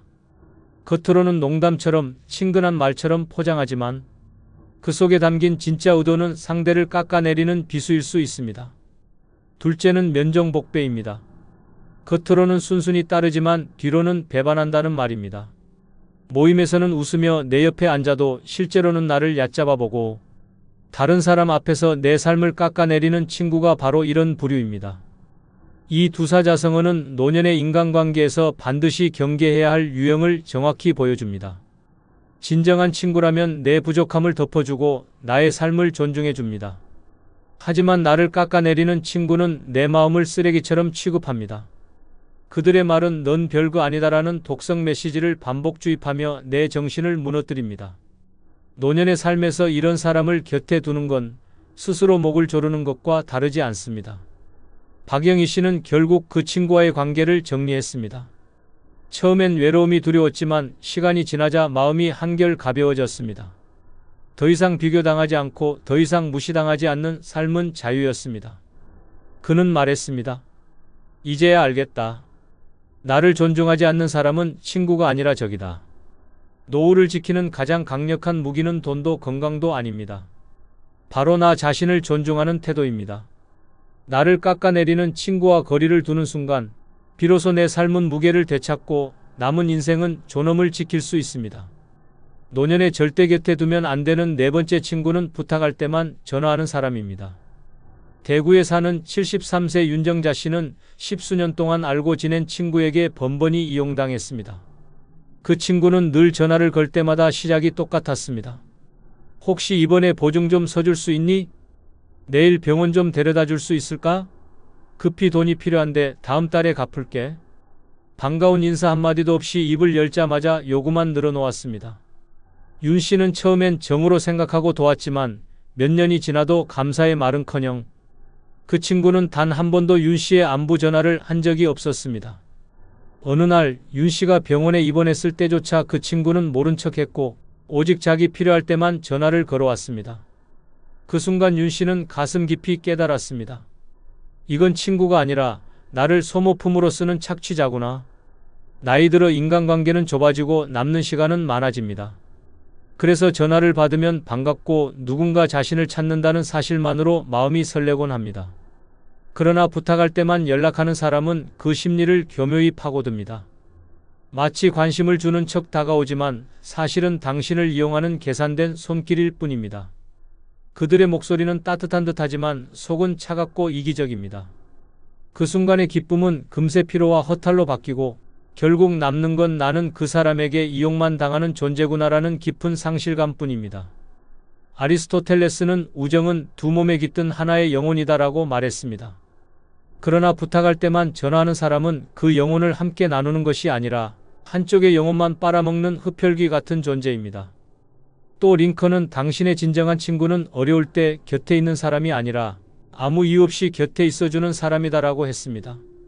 이 말처럼 이유 없이 전화를 걸어 안부를 묻고 아무 목적 없이 시간을 내주는 것이 진짜 우정입니다. 부탁이 있어야만 연락하는 사람은 결코 친구라 할 수 없습니다. 노년의 삶에서 가장 치명적인 독은 외로움에 기댄 착취입니다. 부탁만 하는 친구는 내 마음의 빈틈을 악랄하게 파고듭니다. 고마움 없는 요구가 반복될수록 내 자존감은 무너지고 내 인생은 점점 그들의 그림자에 짓밟힙니다. 윤정자 씨처럼 결국 병상에서도 외면당하는 순간 그 관계가 얼마나 공허했는지 알게 됩니다. 늙어 곁에 두어야 할 친구는 내 도움이 필요할 때만 연락하는 사람이 아니라 나의 하루가 궁금해서 내 목소리가 듣고 싶어서 전화를 거는 사람입니다. 부탁만 늘어놓는 친구와의 인연은 단호히 끊어야 합니다. 그것이 내 남은 인생을 지키는 최소한의 용기입니다. 노년의 절대 곁에 두면 안 되는 5번째 친구는 빌려간 돈 갚지 않는 사람입니다. 인천에 사는 75세 장명숙 씨는 평생 알고 지낸 친구에게 수백만 원을 빌려주고 피눈물을 흘렸습니다. 그 친구는 갑작스럽게 생활이 어렵다며 무릎까지 꿇고 빌려달라 했습니다. 한두 달 안에 꼭 갚겠다는 말에 믿음을 줬고 장 씨는 자신의 노후 자금 일부를 건넸습니다. 그러나 돈을 받아간 순간부터 그 친구의 태도는 돌변했습니다. 전화를 걸면 받지 않았고 만나자고 하면 바쁘다며 피했습니다. 결국 몇 년이 지나도 돈은 돌아오지 않았고 남은 건 씻을 수 없는 배신감뿐이었습니다. 장 씨는 말했습니다. 돈을 잃은 게 아니라 내 마음과 추억까지 도둑맞은 것 같다. 노년의 돈은 단순한 종이쪼가리가 아닙니다. 병원비이자 생계비이고 나를 지탱하는 마지막 안전망입니다. 그런데 친구라는 이름으로 접근해 그 돈을 가져가고 갚지 않는 사람은 단순한 채무자가 아니라 내 삶을 송두리째 무너뜨리는 파괴자입니다. 돈을 빌려달라는 순간은 눈물로 호소하지만 정작 갚아야 할 순간에는 기억 상실증 환자처럼 변합니다. 이보다 더 뻔뻔하고 더 잔인한 배신은 없습니다. 이와 관련된 사자성어가 있습니다. 첫째는 배은망덕입니다. 은혜를 잊고 도리를 저버린다는 뜻으로 돈을 빌려주며 보여준 믿음과 호의를 무시한 채 갚지 않는 자의 민낯을 정확히 표현합니다. 둘째는 토사구팽입니다. 토끼 사냥이 끝나면 사냥개를 삶아 먹는다는 말처럼 필요할 때는 간절히 매달리다가 목적을 이루면 잔인하게 버리는 친구의 배신을 그대로 드러냅니다. 이 두 사자성어는 빌린 돈을 갚지 않는 사람이 왜 반드시 멀리해야 할 존재인지를 단적으로 말해줍니다. 노년의 가장 무서운 건 외로움도 병도 아닌 믿었던 사람에게 당하는 배신입니다. 돈을 갚지 않는 친구는 단순히 지갑을 해치는 게 아니라 내 존엄과 인간관계의 마지막 남은 희망까지 무너뜨립니다. 장명숙 씨처럼 한 번의 잘못된 선택으로 남은 인생이 깊은 상처로 얼룩질 수 있습니다. 나이가 들수록 친구는 줄어듭니다. 그렇게 남아있는 몇 명의 관계는 더욱 소중해야 합니다. 그러나 돈을 빌려가고도 모른 척하는 친구는 결코 내 곁에 둘 수 없는 적입니다. 내 남은 노후를 지키고 싶다면 돈 갚지 않는 친구와는 반드시 결별해야 합니다. 그것이 자존심을 지키고 존엄한 노년을 살아가는 가장 현명한 길입니다. 노년의 절대 곁에 두면 안 되는 여섯 번째 친구는 나를 웃음거리로 삼는 사람입니다. 전북 전주에 사는 70세 김정숙 씨는 평생을 성실히 살아왔습니다. 하지만 동창 모임에서 그 성실함은 한순간의 비웃음으로 짓밟혔습니다. 친구라 믿었던 이가 술자리에서 큰 소리로 말했습니다. 얘는 젊을 때부터 똑같아. 남편 뒷바라지밖에 한 게 없잖아. 그게 뭐 자랑이라고. 그 순간 자리에 있던 사람들은 웃음을 터뜨렸습니다. 김 씨는 얼굴이 화끈거려 고개를 들 수 없었고 모임이 끝난 뒤 집으로 돌아와 한참을 울었습니다. 그 친구는 단순한 농담이라 치부했지만 김 씨는 그날 이후 다시는 모임에 나가지 않았습니다. 남은 건 수십 년의 우정을 쓰레기처럼 내던진 깊은 배신감이었습니다. 웃음은 행복을 주기도 하지만 때로는 칼보다 더 날카로운 무기가 됩니다. 특히 늙어가는 사람에게 웃음거리로 전락하는 순간은 인격 전체가 무너지는 순간입니다. 농담이라며 던진 한마디는 상대의 지난 세월을 모욕하고 자존심을 철저히 짓밟습니다. 그 웃음소리 속엔 존중이 없고 따뜻함은커녕 멸시와 조롱만 가득합니다.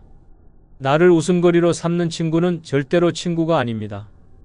그는 내 상처를 밟고 내 과거를 희롱하며 내 존엄을 망가뜨리는 가장 잔혹한 적입니다. 나이 들수록 인간은 인정받고 싶고 존중받고 싶습니다. 그런데 그 욕구를 가장 잔인하게 짓밟는 게 바로 가까운 사람의 비웃음입니다. 젊을 때는 웃어넘길 수 있었던 일도 노년에는 뼈에 사무칩니다. 이유는 단순합니다. 내 인생에서 이미 많은 걸 잃고 남은 건 체면과 자존감뿐이기 때문입니다. 그런 상황에서 친구라는 이름으로 내 존재를 희롱하는 자를 곁에 두는 건 독을 매일 조금씩 삼키는 것과 다르지 않습니다. 이와 관련된 유명한 일화가 있습니다. 링컨 대통령은 젊은 시절 변호사로 활동할 때 법정에서 종종 상대편이 그의 초라한 옷차림과 가난한 집안 배경을 조롱하며 웃음거리로 삼곤 했습니다. 하지만 링컨은 굴하지 않고 이렇게 말했습니다. 그들이 나를 비웃는 건 내 가난한 과거이지만 나는 그 가난을 부끄럽지 않게 살았다. 웃음거리가 된 건 내가 아니라 가난을 조롱한 그들의 인격이다. 이 일화는 우리에게 강력한 교훈을 줍니다. 웃음거리가 되는 순간 문제는 나의 과거가 아니라 나를 비웃는 자의 천박함이라는 사실입니다. 노년의 곁에 둬야 할 친구는 내 작은 흠조차 감싸주며 내 지난 세월을 존중해주는 사람입니다. 나를 웃음거리로 삼는 사람은 절대 함께할 이유가 없습니다. 그들의 조롱은 단순한 웃음이 아니라 내 남은 인생을 갈갈이 찢는 독이기 때문입니다. 김정숙 씨가 결국 모임을 끊고 나서야 마음이 편안해졌던 것처럼 진정한 자유와 존엄은 그런 사람과의 결별에서 시작됩니다. 남은 삶은 길지 않습니다. 그 귀한 시간 속에서 나를 비웃고 희롱하는 사람을 옆에 두는 건 어리석은 짓입니다. 내 과거가 아무리 초라해도 나를 존중해주는 한 사람과의 인연이 조롱하는 10사람보다 더 소중합니다. 노년의 존엄을 지키고 싶다면 나를 웃음거리로 삼는 친구는 반드시 끊어내야 합니다. 그것이 배신과 조롱으로부터 스스로를 지켜내는 유일한 길입니다. 노년의 절대 곁에 두면 안 되는 7번째 친구는 만나면 늘 피곤해지는 사람입니다. 서울 강동구에 사는 71세 이은자 씨는 평생 알고 지낸 친구를 만날 때마다 숨이 막히는 경험을 했습니다. 만나기 전에는 반갑고 기대되지만 막상 마주 앉으면 끝없는 불평, 뒷담화, 자식 자랑, 건강 타령이 이어졌습니다. 커피 한 잔을 마시며 웃고 싶었던 시간이 오히려 지옥처럼 변했습니다.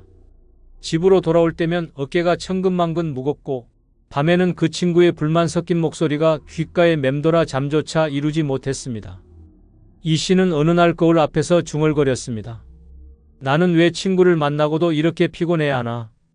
이건 우정이 아니라 고통이다. 나이 들어 인간관계는 선택입니다. 몸과 마음이 예민해지는 시기, 에너지를 주는 친구와 함께할 때 우리는 젊음을 되찾습니다. 그러나 만날 때마다 피곤해지는 사람은 그 반대입니다. 나를 고갈시키고 내 하루를 지워버립니다. 단순한 대화 같지만 그 안에는 독한 에너지가 숨어 있습니다. 부정적인 말, 끝없는 하소연, 비교와 자랑은 내 마음을 잠식하는 무기입니다. 젊었을 때야 흘려들을 수 있었지만 노년에는 그 피로가 곧 병으로 이어집니다. 심장이 두근거리고 두통이 생기며 삶의 의욕이 꺾입니다. 결국 그런 친구와의 만남은 건강까지 갉아먹는 독입니다. 유명한 일화가 있습니다.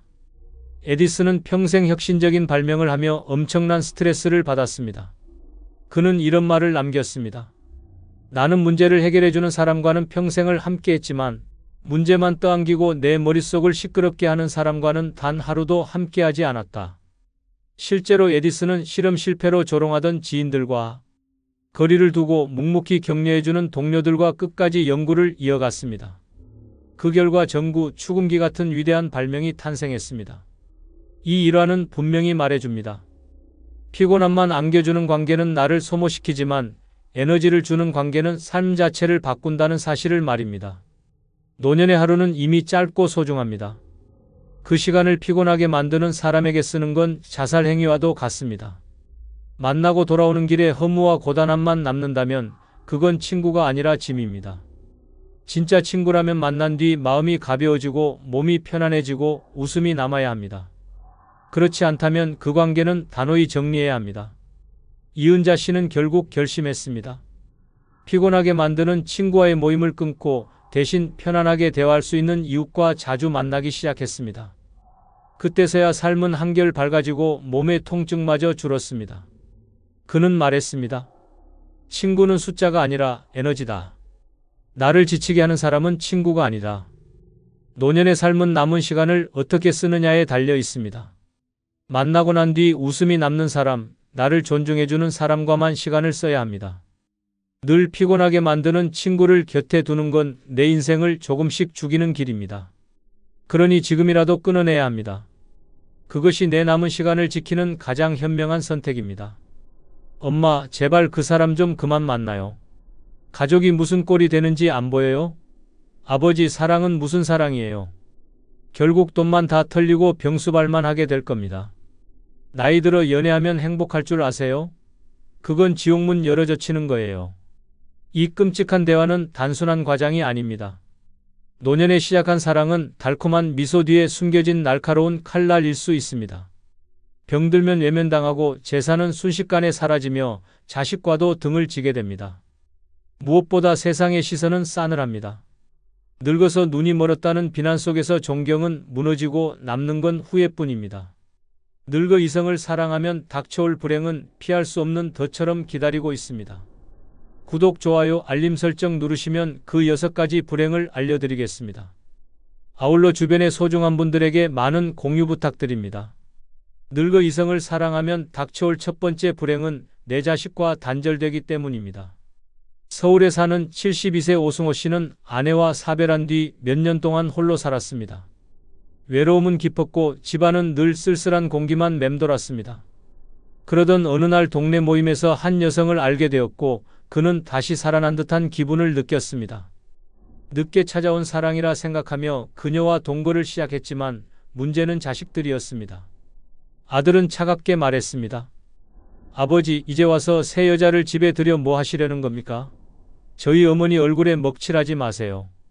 딸은 눈물까지 흘리며 외쳤습니다. 저 사람 때문에 아버지랑 같은 자리에 앉을 수 없어요. 선택하세요, 아버지. 그 여자냐 아니면 우리냐. 결국 오승호 씨는 사랑을 택했지만 그 순간 자식들과의 관계는 산산조각이 났습니다. 명절에도 전화 한 통 오지 않았고 손주의 얼굴조차 볼 수 없었습니다. 그가 집 앞에서 자식의 얼굴을 보려고 몇 번을 찾아갔지만 현관문은 굳게 닫혔습니다. 그 안에서 들려오는 소리는 저 사람 들어오지 마세요. 라는 차가운 목소리뿐이었습니다. 그는 살아있으면서도 이미 가족에게서 죽은 사람처럼 취급당했습니다. 늦게 찾은 사랑은 따뜻했지만 그 대가로 평생 이어온 혈육의 끈이 무참히 끊겨버린 것입니다. 노년의 사랑은 자칫하면 가장 소중한 관계를 파괴하는 불씨가 됩니다. 자식들은 부모의 새 사랑을 순수하게 받아들이지 않습니다. 그들의 눈엔 엄마를, 아빠를 배신한 사람, 재산을 노린 사람으로 보입니다. 결국 부모의 선택은 자식에게 상처가 되고 그 상처는 원망으로 변합니다. 가족 간의 신뢰가 무너지는 순간 자식과의 관계는 끝없는 단절로 이어집니다. 무엇이 더 끔찍한가 하면 이 단절은 단순히 연락이 끊기는 수준이 아니라는 점입니다. 병원에 입원했을 때 자식이 오지 않습니다. 손주의 돌잔치, 결혼식 같은 기쁨의 자리에 부모는 초대조차 받지 못합니다. 명절에도 집안은 따뜻한 밥 냄새로 가득하지만 당신은 차가운 방 안에서 홀로 밥상을 마주합니다. 피부치의 웃음을 갈망해도 그 웃음은 더 이상 당신 몫이 아닙니다. 그리고 시간이 흘러 연인이 병들어 쓰러지면 그 짐은 고스란히 당신에게 떨어집니다. 자식은 냉정하게 등을 돌리고 당신이 선택한 사람이니까 당신이 책임지라고 말합니다. 결국 사랑이라 믿었던 그 선택은 자식과 단절된 삶과 간병이라는 지옥을 동시에 떠안게 만듭니다. 늙어 이성을 사랑한다는 건 단순히 개인의 감정 문제가 아닙니다. 피로 맺어진 자식과의 운명을 건 거래와도 같습니다. 사랑을 선택하는 순간 자식의 얼굴을 평생 보지 못할 수도 있다는 잔혹한 현실을 받아들여야 합니다. 더 무서운 건 후회입니다. 시간이 흘러 연인마저 세상을 떠나면 남는 건 아무도 없는 빈집뿐입니다. 그때서야 자식을 그리워하며 전화를 걸어도 이미 번호는 차단되어 있습니다. 당신은 내가 왜 그 사랑을 택했을까라는 후회 속에서 고독한 노년을 보낼 수밖에 없습니다. 늙어 이성을 사랑하면 지옥인 이유는 그 사랑 하나로 내 자식과의 평생 인연이 무참히 끊겨버리기 때문입니다. 설렘은 잠시이지만 단절은 영원합니다. 사랑이라는 이름으로 시작한 선택이 결국 가족을 잃는 파멸로 이어진다는 사실 결코 잊어서는 안 됩니다. 늙어 이성을 사랑하면 닥쳐올 두 번째 불행은 평생 지켜온 명예가 흔들릴 수 있기 때문입니다. 부산에 사는 73세 이도영 씨는 평생 강직한 사람이라는 말을 들으며 살아왔습니다. 교직에 몸담으며 학생들에게 존경받았고 이웃들에게도 신뢰를 받으며 명예롭게 은퇴했습니다. 그러나 아내와 사별한 뒤 찾아온 외로움은 잔인했습니다. 그때 동네 모임에서 만난 한 여인이 다가왔습니다. 그녀는 늘 다정했고 선생님, 제가 평생 옆에서 돌봐드릴게요 라는 말을 속삭였습니다. 도영 씨는 처음엔 망설였지만 결국 외로움에 무너졌습니다. 함께 지내며 따뜻함을 되찾은 듯 했지만 몇 달 뒤 그의 삶은 무너져 내렸습니다. 당뇨 합병증으로 쓰러져 병원에 입원한 순간부터였습니다. 의사는 보호자의 서명을 요구했고 그녀가 모든 서류에 이름을 올렸습니다. 자식들이 찾아와 분노하며 항의했지만 의료진은 실질적인 보호자가 저분이십니다라며 냉정하게 말했습니다. 그날 이후 도영 씨는 병실 침대 위에서 자기 인생의 주도권이 송두리째 사라지는 참혹함을 느꼈습니다. 더 비극적인 건 이웃들의 시선이었습니다. 평생 청렴하다던 양반이 결국 여자한테 다 휘둘리네. 자식도 제쳐두고 그 여자만 믿더니 꼴 좋다. 평생 지켜온 명예는 순식간에 산산조각 났고 그는 살아있으면서도 이미 죽은 듯한 수치심 속에 갇혔습니다. 노년에 찾아온 사랑이 왜 이렇게 잔혹한 결과를 낳을까요? 답은 단순합니다. 늙어 아프면 선택권은 사라지고 주도권은 연인의 손에 넘어가기 때문입니다. 당신이 평생 쌓아온 명예와 체면은 단 몇 마디의 소문으로 무너집니다. 돈에 눈이 멀었다더라. 여자한테 홀려 집까지 내줬다더라. 이런 말은 순식간에 동네에 퍼집니다. 평생 단단히 쌓아온 신뢰는 바람 앞 촛불처럼 흔들리고 당신의 이름은 조롱의 대상이 됩니다. 명예는 단순한 체면이 아닙니다. 그것은 평생의 노동과 희생으로 쌓아온 삶의 무게입니다. 그러나 노년의 이성을 잘못 만나는 순간 그 모든 무게는 하찮은 흉내로 전락합니다. 자식들의 존경은 멸시로 바뀌고 손주들의 눈빛마저 싸늘해집니다. 병상에 누운 당신은 아버지는 결국 저 여자 때문에 우리 가족을 버렸어라는 비난을 들으며 몸뿐 아니라 영혼까지 무너집니다. 더 끔찍한 건 한 번 잃은 명예는 절대로 회복되지 않는다는 사실입니다. 병에서 회복된다 해도 이미 뿌려진 소문은 사라지지 않습니다. 친구들은 멀리하고 친척들은 비웃고 자식조차 마음을 닫습니다. 남는 건 낯선 연인과 부서진 이름뿐입니다. 결국 마지막 순간까지 사랑의 눈먼 노인이라는 꼬리표가 따라다니며 평생 쌓은 모든 업적은 한순간에 지워집니다. 늙어 이성을 사랑하면 지옥인 이유는 바로 여기에 있습니다.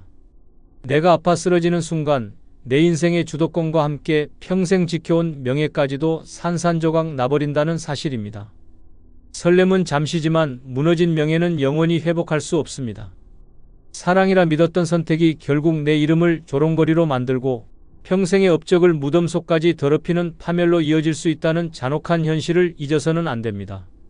늙어 이성을 사랑하면 닥쳐올 세 번째 불행은 재혼 후 상대의 병원비로 연금이 다 나갈 수 있기 때문입니다. 경남 창원에 사는 72세 김태수 씨는 평생 조선소에서 일하며 성실하게 살았습니다. 퇴직 후 매달 들어오는 공무원 연금 덕분에 최소한의 노후는 보장된다고 믿었습니다. 그러나 아내와 사별한 뒤 찾아온 외로움은 견디기 어려웠습니다. 그때 이웃의 소개로 한 여인을 만났습니다. 그녀는 다정했고 남은 생에는 제가 곁을 지켜드리겠다는 말로 굳게 닫힌 마음을 열어젖혔습니다. 결국 재혼을 했고 주변 사람들은 늦게라도 좋은 인연을 만났네라며 부러워했습니다. 하지만 결혼 1년 만에 상황은 지옥으로 추락했습니다. 아내가 암 진단을 받은 것입니다. 병원비는 눈덩이처럼 불어났습니다. 한 달에 수백만 원, 고가의 항암제와 치료비는 연금을 모두 빨아들였습니다. 태수 씨가 평생 피땀 흘려 모은 연금은 통장에 들어오는 순간 곧바로 병원으로 흘러갔습니다. 자식들은 냉정했습니다. 아버지, 그건 저희 엄마도 아닌데 왜 다 책임지세요? 결국 다 빼앗기는 겁니다. 그러나 그는 선택의 여지가 없었습니다. 사랑하는 사람을 눈앞에서 죽게 내버려둘 수 없었기 때문입니다.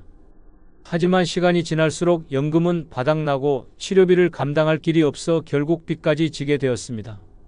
이웃들의 말은 더 가혹했습니다. 저 여자가 결국 태수 씨 연금 다 갉아먹네.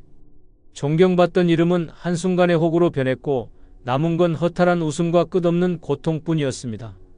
노년에 재혼을 한다는 건 단순한 동반자를 얻는 게 아닙니다. 상대의 병원비까지 짊어져야 하는 무거운 멍에를 떠안는 일일 수 있습니다. 젊을 땐 함께 일하며 돈을 벌 수 있지만 늙어서는 모든 치료비가 오롯이 연금에 달려 있습니다. 문제는 병은 가차없이 찾아온다는 사실입니다. 암, 치매, 뇌졸중, 심장질환 같은 치명적인 병은 수천만 원씩 잡아먹습니다. 결국 연금은 본인의 노후 생활을 위해 쓰이지 못하고 상대의 병원비로 모조리 빨려나갑니다. 연금은 단순한 돈이 아닙니다. 그것은 존엄이며 마지막까지 자립적으로 살 수 있는 최소한의 무기입니다. 하지만 재혼한 순간 그 무기는 더 이상 나만의 것이 아닙니다. 상대가 병들면 나의 연금은 그의 생명을 붙잡는 호스가 되고 나는 그저 돈줄로 전락합니다. 더 잔혹한 건 상대가 세상을 떠난 후 남는 것은 고마움이 아니라 빚더미와 후회라는 점입니다. 사람들은 말합니다. 사랑에는 나이가 없다. 그러나 현실은 냉혹합니다. 사랑 때문에 연금을 탕진하면 남은 생은 빈곤과 치욕뿐입니다. 병원비로 연금을 쏟아붓는 순간 당신의 삶은 더 이상 당신의 것이 아닙니다. 한 달에 한 번 통장에 찍히던 연금날의 설렘은 사라지고 대신 이번 달 치료비는 또 어떻게 내놔라는 절망이 찾아옵니다. 결국 본인의 병원비조차 감당하지 못해 치료를 포기하는 비극적 상황에 몰리게 됩니다. 늙어 이성을 사랑하면 닥쳐올 불행은 바로 여기에 있습니다. 평생을 바쳐 지켜온 연금, 나의 마지막 자존심이 상대의 병원비에 모조리 흡수되는 잔혹한 현실입니다. 남은 건 허기진 지갑, 원망 가득한 자식들의 눈빛, 그리고 돌이킬 수 없는 후회뿐입니다. 사랑이 아닌 족쇄, 행복이 아닌 지옥으로 끝나는 길임을 절대 잊어서는 안 됩니다. 늙어 이성을 사랑하면 닥쳐올 네 번째 불행은 자녀의 유산 분쟁을 불러오기 때문입니다.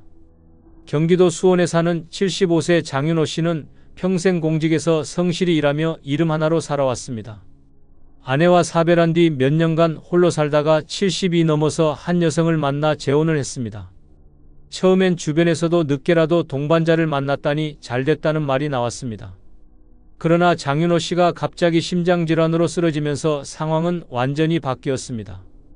병원비와 간병으로 힘든 나날이 이어지는 가운데 자녀들과 새 아내 사이에서 충격적인 전쟁이 벌어진 것입니다. 자녀들은 병원에서 대놓고 말했습니다. 아버지 재산은 우리 몫입니다. 당신은 남이잖아요. 그러자 아내는 울부짖으며 내가 병간호를 다 했는데 왜 내 권리를 무시하냐며 맞섰습니다. 그 자리에 있던 의료진과 친척들 앞에서 서로의 멱살을 잡고 소리치는 광경은 참혹했습니다. 결국 장윤호 씨는 병실 침대에 누운 채 평생 지켜온 존엄과 가족의 화합이 처참히 무너지는 순간을 지켜봐야 했습니다. 아들은 아버지를 향해 당신 때문에 우리가 고통받는다며 손가락질했고 딸은 그 여자 때문에 아버지를 마지막까지 존경할 수 없다고 울부짖었습니다. 그는 살아있으면서도 이미 가족의 중심에서 쫓겨난 존재가 되었고 사랑이라 믿었던 선택이 결국 자식과 배우자를 피비린내 나는 전쟁터로 몰아넣은 비극을 만들었습니다. 노년에 시작한 사랑이 왜 이렇게 무서운 결과를 낳을까요? 답은 단순합니다. 돈과 유산 때문입니다. 평생 모아온 재산은 자식들에게는 부모의 피와 땀이 담긴 몫이고 새 배우자에게는 자신이 함께 쌓아야 할 권리로 여겨집니다. 이 이해관계가 충돌하는 순간 가정은 순식간에 전쟁터로 변합니다. 장례식장에서 싸움이 벌어지고 상속 문제로 자식들이 법원으로 달려갑니다. 결국 재산은 피부치들 사이에 칼날이 되고 부모는 무덤 속에서조차 편히 눈을 감지 못합니다. 더 충격적인 건 이 분쟁이 단순히 돈 문제로 끝나지 않는다는 점입니다. 자식들은 부모의 사랑마저 의심합니다. 아버지는 결국 재산 때문에 재혼한 거다. 어머니는 우리를 버리고 남을 선택했다. 이런 말들이 퍼지며 자식과 부모의 관계는 영원히 갈라집니다. 손주들까지도 할아버지는 가족을 버렸다는 말을 듣고 자라며 피의 연대마저 깨집니다. 결국 사랑 하나 때문에 대를 이어온 가게의 유대감이 처참히 무너집니다. 법적 분쟁은 더 끔찍합니다. 유산을 두고 자녀와 새 배우자가 소송을 벌이는 순간 언론의 기사까지 오르내릴 수 있습니다. 노인의 재혼, 유산 다툼으로 이어져라는 제목이 붙는 순간 평생 쌓아온 명예와 체면은 흙바닥에 나뒹굽니다. 친척과 이웃들의 수군거림은 날카로운 칼이 되어 살아남은 가족의 가슴을 후벼 팝니다. 늙어 사랑을 시작한다는 건 단순히 설렘을 찾는 일이 아닙니다. 그것은 곧 유산 분쟁이라는 피해 전쟁을 불러올 수 있는 위험한 선택입니다. 사랑은 달콤하지만 그 끝은 자식들과의 단절, 가문의 균열, 끝없는 법정 싸움일 수 있습니다. 늙어 이성을 사랑하면 닥쳐올 불행은 바로 여기에 있습니다. 평생 지켜온 가족의 울타리가 유산이라는 칼에 찢겨나가고 자식의 눈빛이 존경에서 원망으로 바뀌는 순간 사랑은 더 이상 축복이 아니라 저주가 됩니다. 결국 남는 것은 무너진 명예, 피투성이가 된 가족, 그리고 후회뿐입니다. 늙어 이성을 사랑하면 닥쳐올 다섯 번째 불행은 내가 병들자마자 상대가 떠나기 때문입니다. 경기도 안산에 사는 74세 박재훈 씨는 오랜 교직 생활을 마치고 정년퇴임 후 아내와 사별했습니다. 외로운 시간이 길어지던 어느 날 친구의 소개로 한 여성을 만났습니다. 그녀는 따뜻한 말투와 세심한 배려로 박 씨의 얼어붙은 마음을 단숨에 녹였습니다. 함께 여행을 다니고 손을 잡고 시장을 거니는 그 순간만큼은 젊은 시절의 설렘이 되살아나는 듯 했습니다. 주변에서도 늦게라도 인연을 찾았다니 다행이라며 부러워했습니다. 그러나 인생은 잔인했습니다. 박 씨가 갑작스러운 뇌졸중으로 쓰러져 거동이 불편해진 순간부터 그녀의 태도는 완전히 달라졌습니다. 처음 며칠은 간병을 하는 척했지만 금세 짜증 섞인 목소리로 나는 간호사가 아니야. 이런 삶은 못 살겠어라고 내뱉었습니다. 이후 그녀는 병원비를 핑계로 박 씨의 연금을 관리하겠다며 통장을 가져갔고 그 후 자취를 감췄습니다. 연락은 두절되었고 남은 건 병실 침대에 누운 박 씨와 차가운 의료비 고지서뿐이었습니다. 자식들은 분노했습니다. 아버지, 우리가 반대했을 때 왜 말을 안 들으셨어요? 결국 저 여자가 아버지 버리고 돈만 챙겨갔잖아요. 박 씨는 눈물조차 흘릴 힘이 없었습니다. 사랑이라 믿었던 관계는 그가 병들자 순식간에 배신으로 변했고 그는 사랑도 재산도 명예도 모두 잃은 채 처절한 고독 속에 버려졌습니다. 노년의 사랑이 위험한 이유가 바로 여기에 있습니다. 젊었을 때는 아프더라도 서로 함께 버틸 수 있습니다. 하지만 늙어 병드는 순간 상대는 무거운 짐을 외면하고 떠나버릴 가능성이 너무도 높습니다. 그 순간 사랑은 축복이 아니라 저주로 돌변합니다. 사람은 늙으면 누구나 병듭니다. 당뇨, 고혈압, 치매, 뇌졸중, 암. 이름만 들어도 무서운 질환이 한순간에 삶을 덮칩니다. 그러나 그때 곁에 있어야 할 연인은 병원 침대 옆을 지키는 대신 문을 나섭니다. 나는 이런 인생 원하지 않아라는 말 한마디를 남기고 사라지는 순간 당신은 두 번 죽습니다. 몸은 병으로 마음은 배신으로 무너집니다. 더 끔찍한 건 남은 시선들입니다. 이웃과 친척들은 늙어서 연애질하다가 결국 저 꼴 됐지라며 비웃습니다. 자식들의 존경은 싸늘한 원망으로 바뀝니다. 사랑이라 믿었던 선택이 결국 가족을 멀어지게 만들고 사회적 명예까지 짓밟습니다. 병들어 쓰러진 몸으로 느끼는 배신은 상상 이상입니다. 하루에도 수십 번 차라리 혼자 살 거리라는 후회가 밀려옵니다. 손에 잡히는 건 약 봉지와 병원비 고지서뿐, 곁에는 아무도 없습니다. 당신을 지켜줄 거라 믿었던 사람이 가장 먼저 등을 돌리기 때문입니다. 늙어 이성을 사랑하면 닥쳐올 불행은 바로 이것입니다. 내가 병드는 순간 상대는 사랑을 버리고 떠나며 남는 건 끝없는 후회와 배신뿐입니다. 설렘은 잠시이지만 병 앞에서 드러나는 냉혹한 진실은 평생을 갉아먹습니다. 결국 노년의 사랑은 꽃이 아니라 가시가 되어 심장을 찌르고 당신을 파멸로 끌고 갈 수 있다는 사실을 절대 잊어서는 안 됩니다. 늙어 이성을 사랑하면 닥쳐올 6번째 불행은 연애로 인해 내 생활 루틴이 무너질 수 있기 때문입니다. 인천에 사는 71세 윤석호 씨는 은퇴 후 철저한 루틴 속에서 살았습니다. 새벽에 일어나 공원에서 1시간 걷기, 집에 와서 따뜻한 아침밥을 챙겨 먹고 오전엔 신문을 읽으며 시간을 보냈습니다. 오후엔 서해 동호회에 나가고 저녁엔 TV 뉴스를 보며 하루를 마무리했습니다. 그 일상은 단조롭지만 건강과 정신을 지켜주는 든든한 울타리였습니다. 그러나 어느 날 노인대학에서 만난 한 여인이 그의 삶을 흔들어 놓았습니다. 혼자 사니 외롭죠? 우리 같이 지내요. 그녀의 한마디에 윤 씨는 얼어붙은 마음을 열었고 연애가 시작되었습니다. 하지만 행복은 길지 않았습니다. 그녀는 밤늦게 외출하자고 했고 아침 산책 대신 함께 늦잠을 자자고 했습니다. 건강을 위해 피했던 술자리도 그녀의 권유로 다시 나갔고 동호회도 점점 빠지게 되었습니다. 그의 생활 리듬은 엉망이 되었고 혈압은 급격히 오르기 시작했습니다. 가장 충격적인 건 새벽 2시까지 카페에서 대화하다 집에 들어온 날 갑자기 가슴이 답답해 쓰러졌다는 것입니다. 병원에 실려가면서 윤 씨는 내가 왜 평생 지켜온 루틴을 깨버렸을까라는 후회를 피눈물처럼 흘렸습니다. 사랑이라 믿었던 그 달콤함은 결국 그의 몸과 마음을 산산조각 내는 독이 되어버린 것입니다. 노년의 삶에서 루틴은 단순한 습관이 아닙니다. 그것은 생명줄입니다. 매일 일정한 시간에 일어나고 식사하고 운동하는 것은 노인의 몸을 지탱하는 최소한의 질서입니다. 그런데 연애가 시작되는 순간 그 질서는 쉽게 무너집니다. 상대가 원하는 시간에 맞추다 보면 내 생활은 뒤죽박죽이 됩니다. 한번 늦잠을 자면 몸의 리듬은 흔들리고 혈압과 혈당이 치솟습니다. 동호회를 빠지고 병원 예약을 놓치고 약 복용 시간까지 틀어집니다. 작은 균열 같아 보여도 그 결과는 치명적입니다. 연애는 달콤하지만 달콤한 만큼 위험합니다. 상대가 오늘은 운동 말고 데이트하자라고 할 때 거절하기 어렵습니다. 그렇게 쌓인 작은 양보들이 결국 내 삶의 중심을 무너뜨립니다. 병원보다 연인을 우선하게 되고 건강보다 기분을 앞세우게 됩니다. 그 순간부터 삶은 불안정한 모래 위에 쌓은 성처럼 무너집니다. 더 끔찍한 건 주변의 시선입니다. 자식들은 아버지, 왜 갑자기 건강관리를 안 하세요? 왜 저 여자 만나고부터 변했어요? 라며 분노합니다. 이웃들도 평생 성실하던 사람이 요즘은 늦게까지 돌아다니더라며 수군거립니다.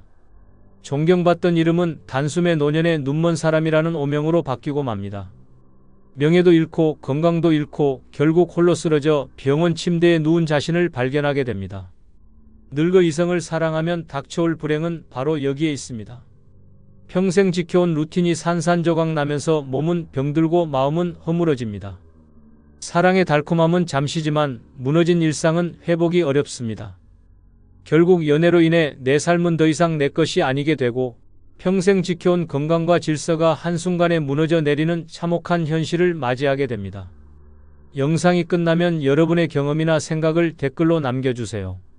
여러분의 소중한 경험과 의견이 다른 누군가에게는 큰 힘과 깨달음이 분명될 것입니다. 아울러 멤버십 가입 부탁드리며 오늘 하루도 행복하시고 무탈하시기 바랍니다.